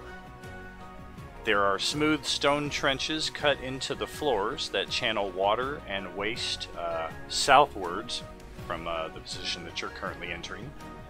and there are arching stone bridges spanning the trenches at regular intervals, or irregular intervals, I should say. The ledge on either side of a trench is 3 feet wide. And just as you open the door and you're kind of taking in, okay, there's water kind of drifting down this way. We can see some lanterns kind of hung from above on a chain that just provide light throughout this area. Not anything that your characters need. You can hear some echoing mumbling coming from the north side of the sewer tunnels here.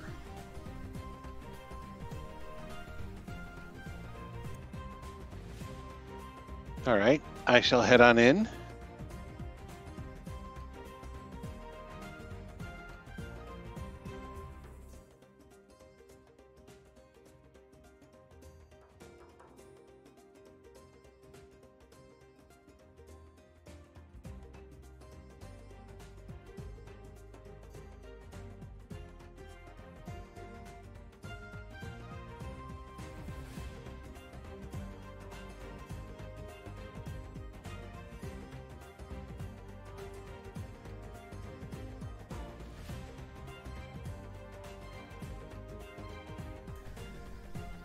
It is as you enter this area of the sewer tunnel here that you spot a pair of cultists walking on either side of the water line here, and they are carrying incense, lit incense in their hands, what you can believe is the source of the smell that is greeting you on the other side of the door here.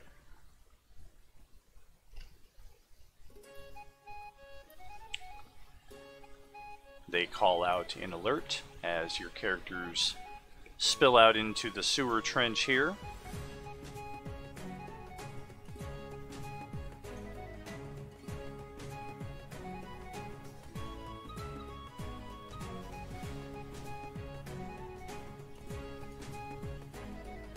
Alright, and let's get an initiative roll here.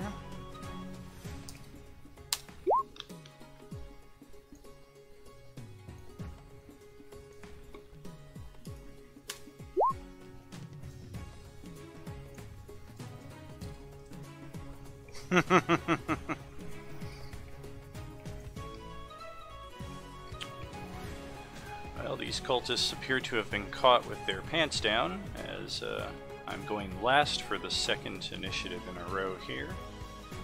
So Selaphiel has emerged into the sewer tunnel, walking over the trench 3 feet below him, and cultists dead ahead.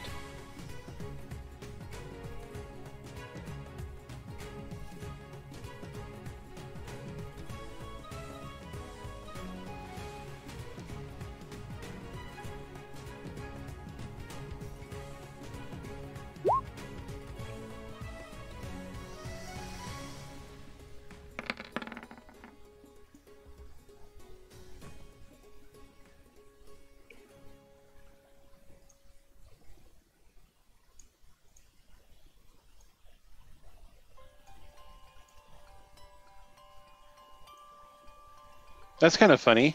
The 3D die says 8, but it shows that I only rolled a 5 for the damage. Huh. Yeah, very strange. You know, That's because what mine did earlier. if that was really an 8, I would have done 10 damage instead of 7. Yeah, That was that insane. doesn't match up. So what do we take when the 3D die does not match up with the actual number produced by the site? We always go with the chat log results, otherwise we're constantly having to double check what we've taken for years as the actual roll. It's a shame it doesn't line up as it should. I've never seen the D20 results be wrong, but I've never really paid much attention to the damage dice on the side. Well, that will definitely be a crack on his shoulder, and you feel bone breaking from the first hit. End of turn. And Nadir over at the entrance to the sewer tunnels.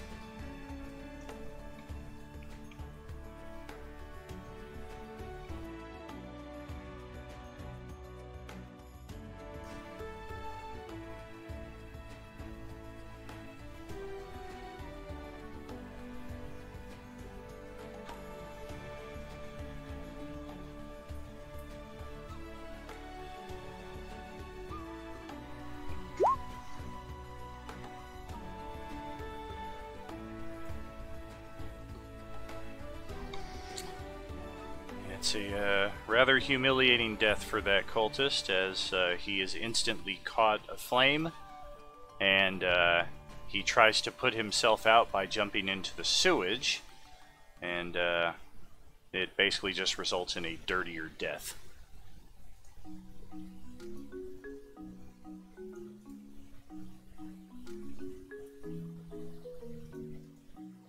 Okay, let's move over to Gruhlak.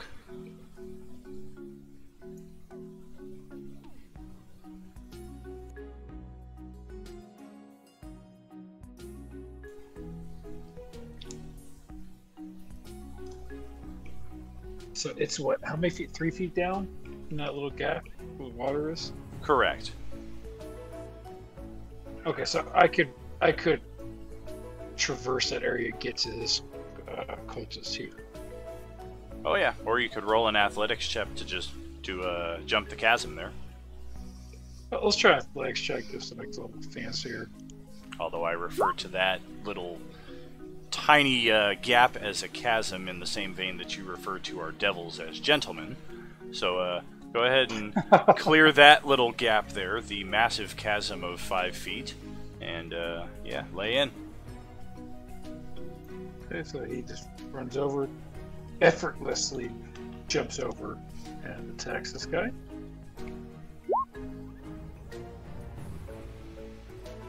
I can re-roll one that die. Damage die also, sorry.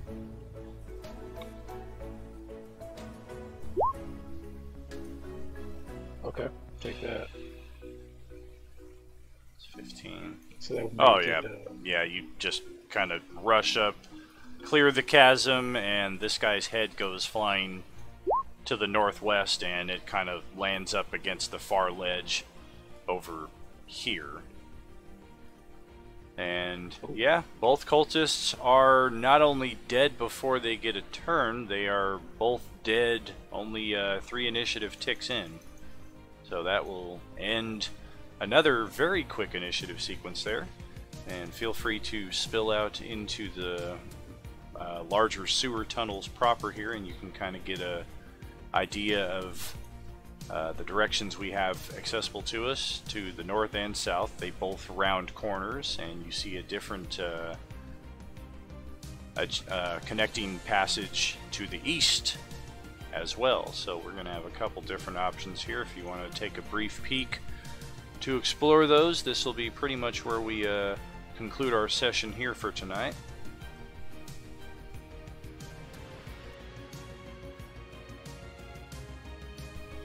Feel free to move out a little bit more, just kind of gauge the terrain around you, and then, yep, that's where we will close it out for tonight. Yep, you can see there, passageway continues well beyond your dark vision, although the lights that are provided give you a decent view further down the passage, and you can see that it even continues far beyond that, to the point where you can't even see the lights anymore. Such is the extent of this these tunnels. All right, how long have we been traveling for? I mean, doing all of this stuff for? Because I am completely out of pretty much everything, and a long rest would be prudent. But the problem is that, you know, we've been through like a whole bunch of combats here. Don't go too far, Hezra. You know. Okay, backing it up. I'll stay there. Yeah, take a peek around the corner, but if you walk too far around the corner, you might trigger something else. Well, let me think about that for a second, Don.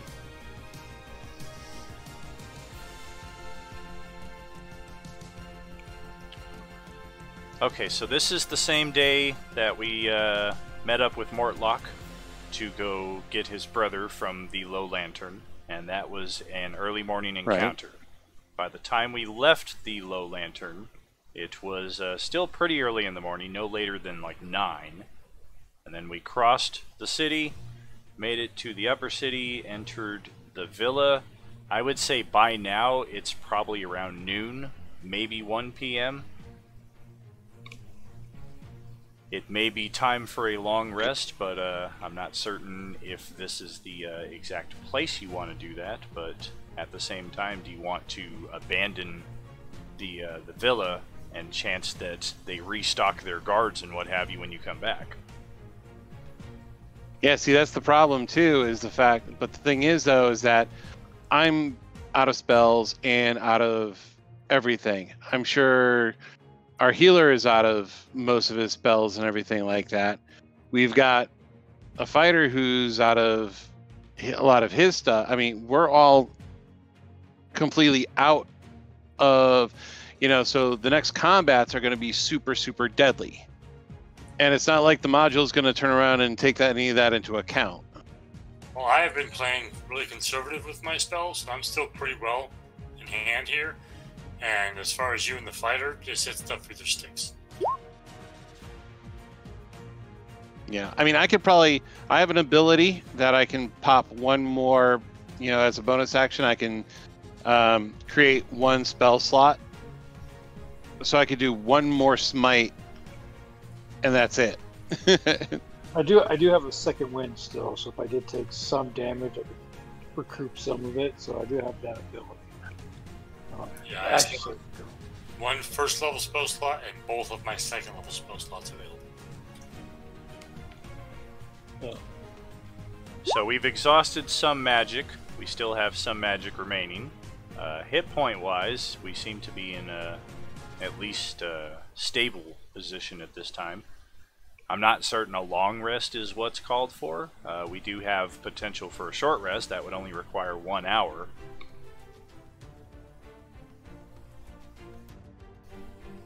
I'm not certain all of what we get back with a short rest, but we do have the hit dice restoration, and I know in the fighter's case he's going to get his action surge back, and I don't know what the paladin gets back with a short rest, if anything, but at least the hit dice might... Yeah, I really don't get anything back for a short rest. Yeah, so the hit dice would be your main benefit from a short rest. Right. So that's a possibility if we want to try to take a short rest. I would get a channeled divinity back, so what I could do is, pop it to get a spell, and then do a short rest, and then I would have another channeled divinity.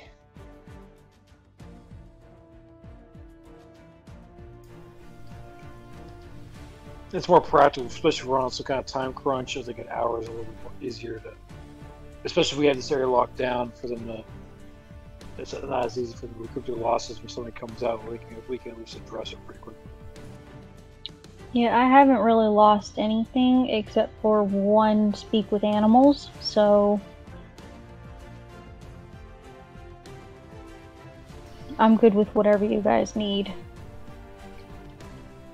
Well, should we conclude the evening with a short rest and wandering encounter check, or should we just conclude at the current point and continue on? Let's do a short rest and let me get some hit points back. So I'm going to pop my channel divinity to get one spell. I will do the same. Let's go ahead and file to the area that we are going to have our short rest. And as an aside, do not take the short rest because we have just triggered the 1 in 10 chance for a random encounter during the short rest. So that's actually where we're going to pick up next week. Good grief. All right. As soon as I saw it, I was like, it's either one way, extreme other way, extreme the other. Right. So are we taking the short rest right here in this little 20 foot by Yep. 10 foot area here, or are we actually going into the cellar? We'll probably do it in the cellar. Go We ahead, can get more looks- comfortable that way. Okay, everybody move your tokens. That's you too, James.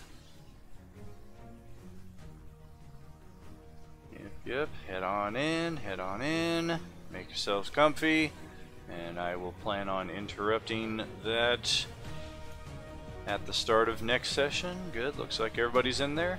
Alright, so yep, this is where we will pick it up next Tuesday. Thank you all for coming another week. To our viewers and our host, Hans Loves D&D, thank you very much for watching, hosting, generally just participating in this fun experience for a second consecutive week. We look forward to catching you more next Thursday, and stay tuned for further news about upcoming streaming programs we will be doing here on Roleplaying Unlimited. Have a good night, all. Okay. Good night, everybody. Good evening.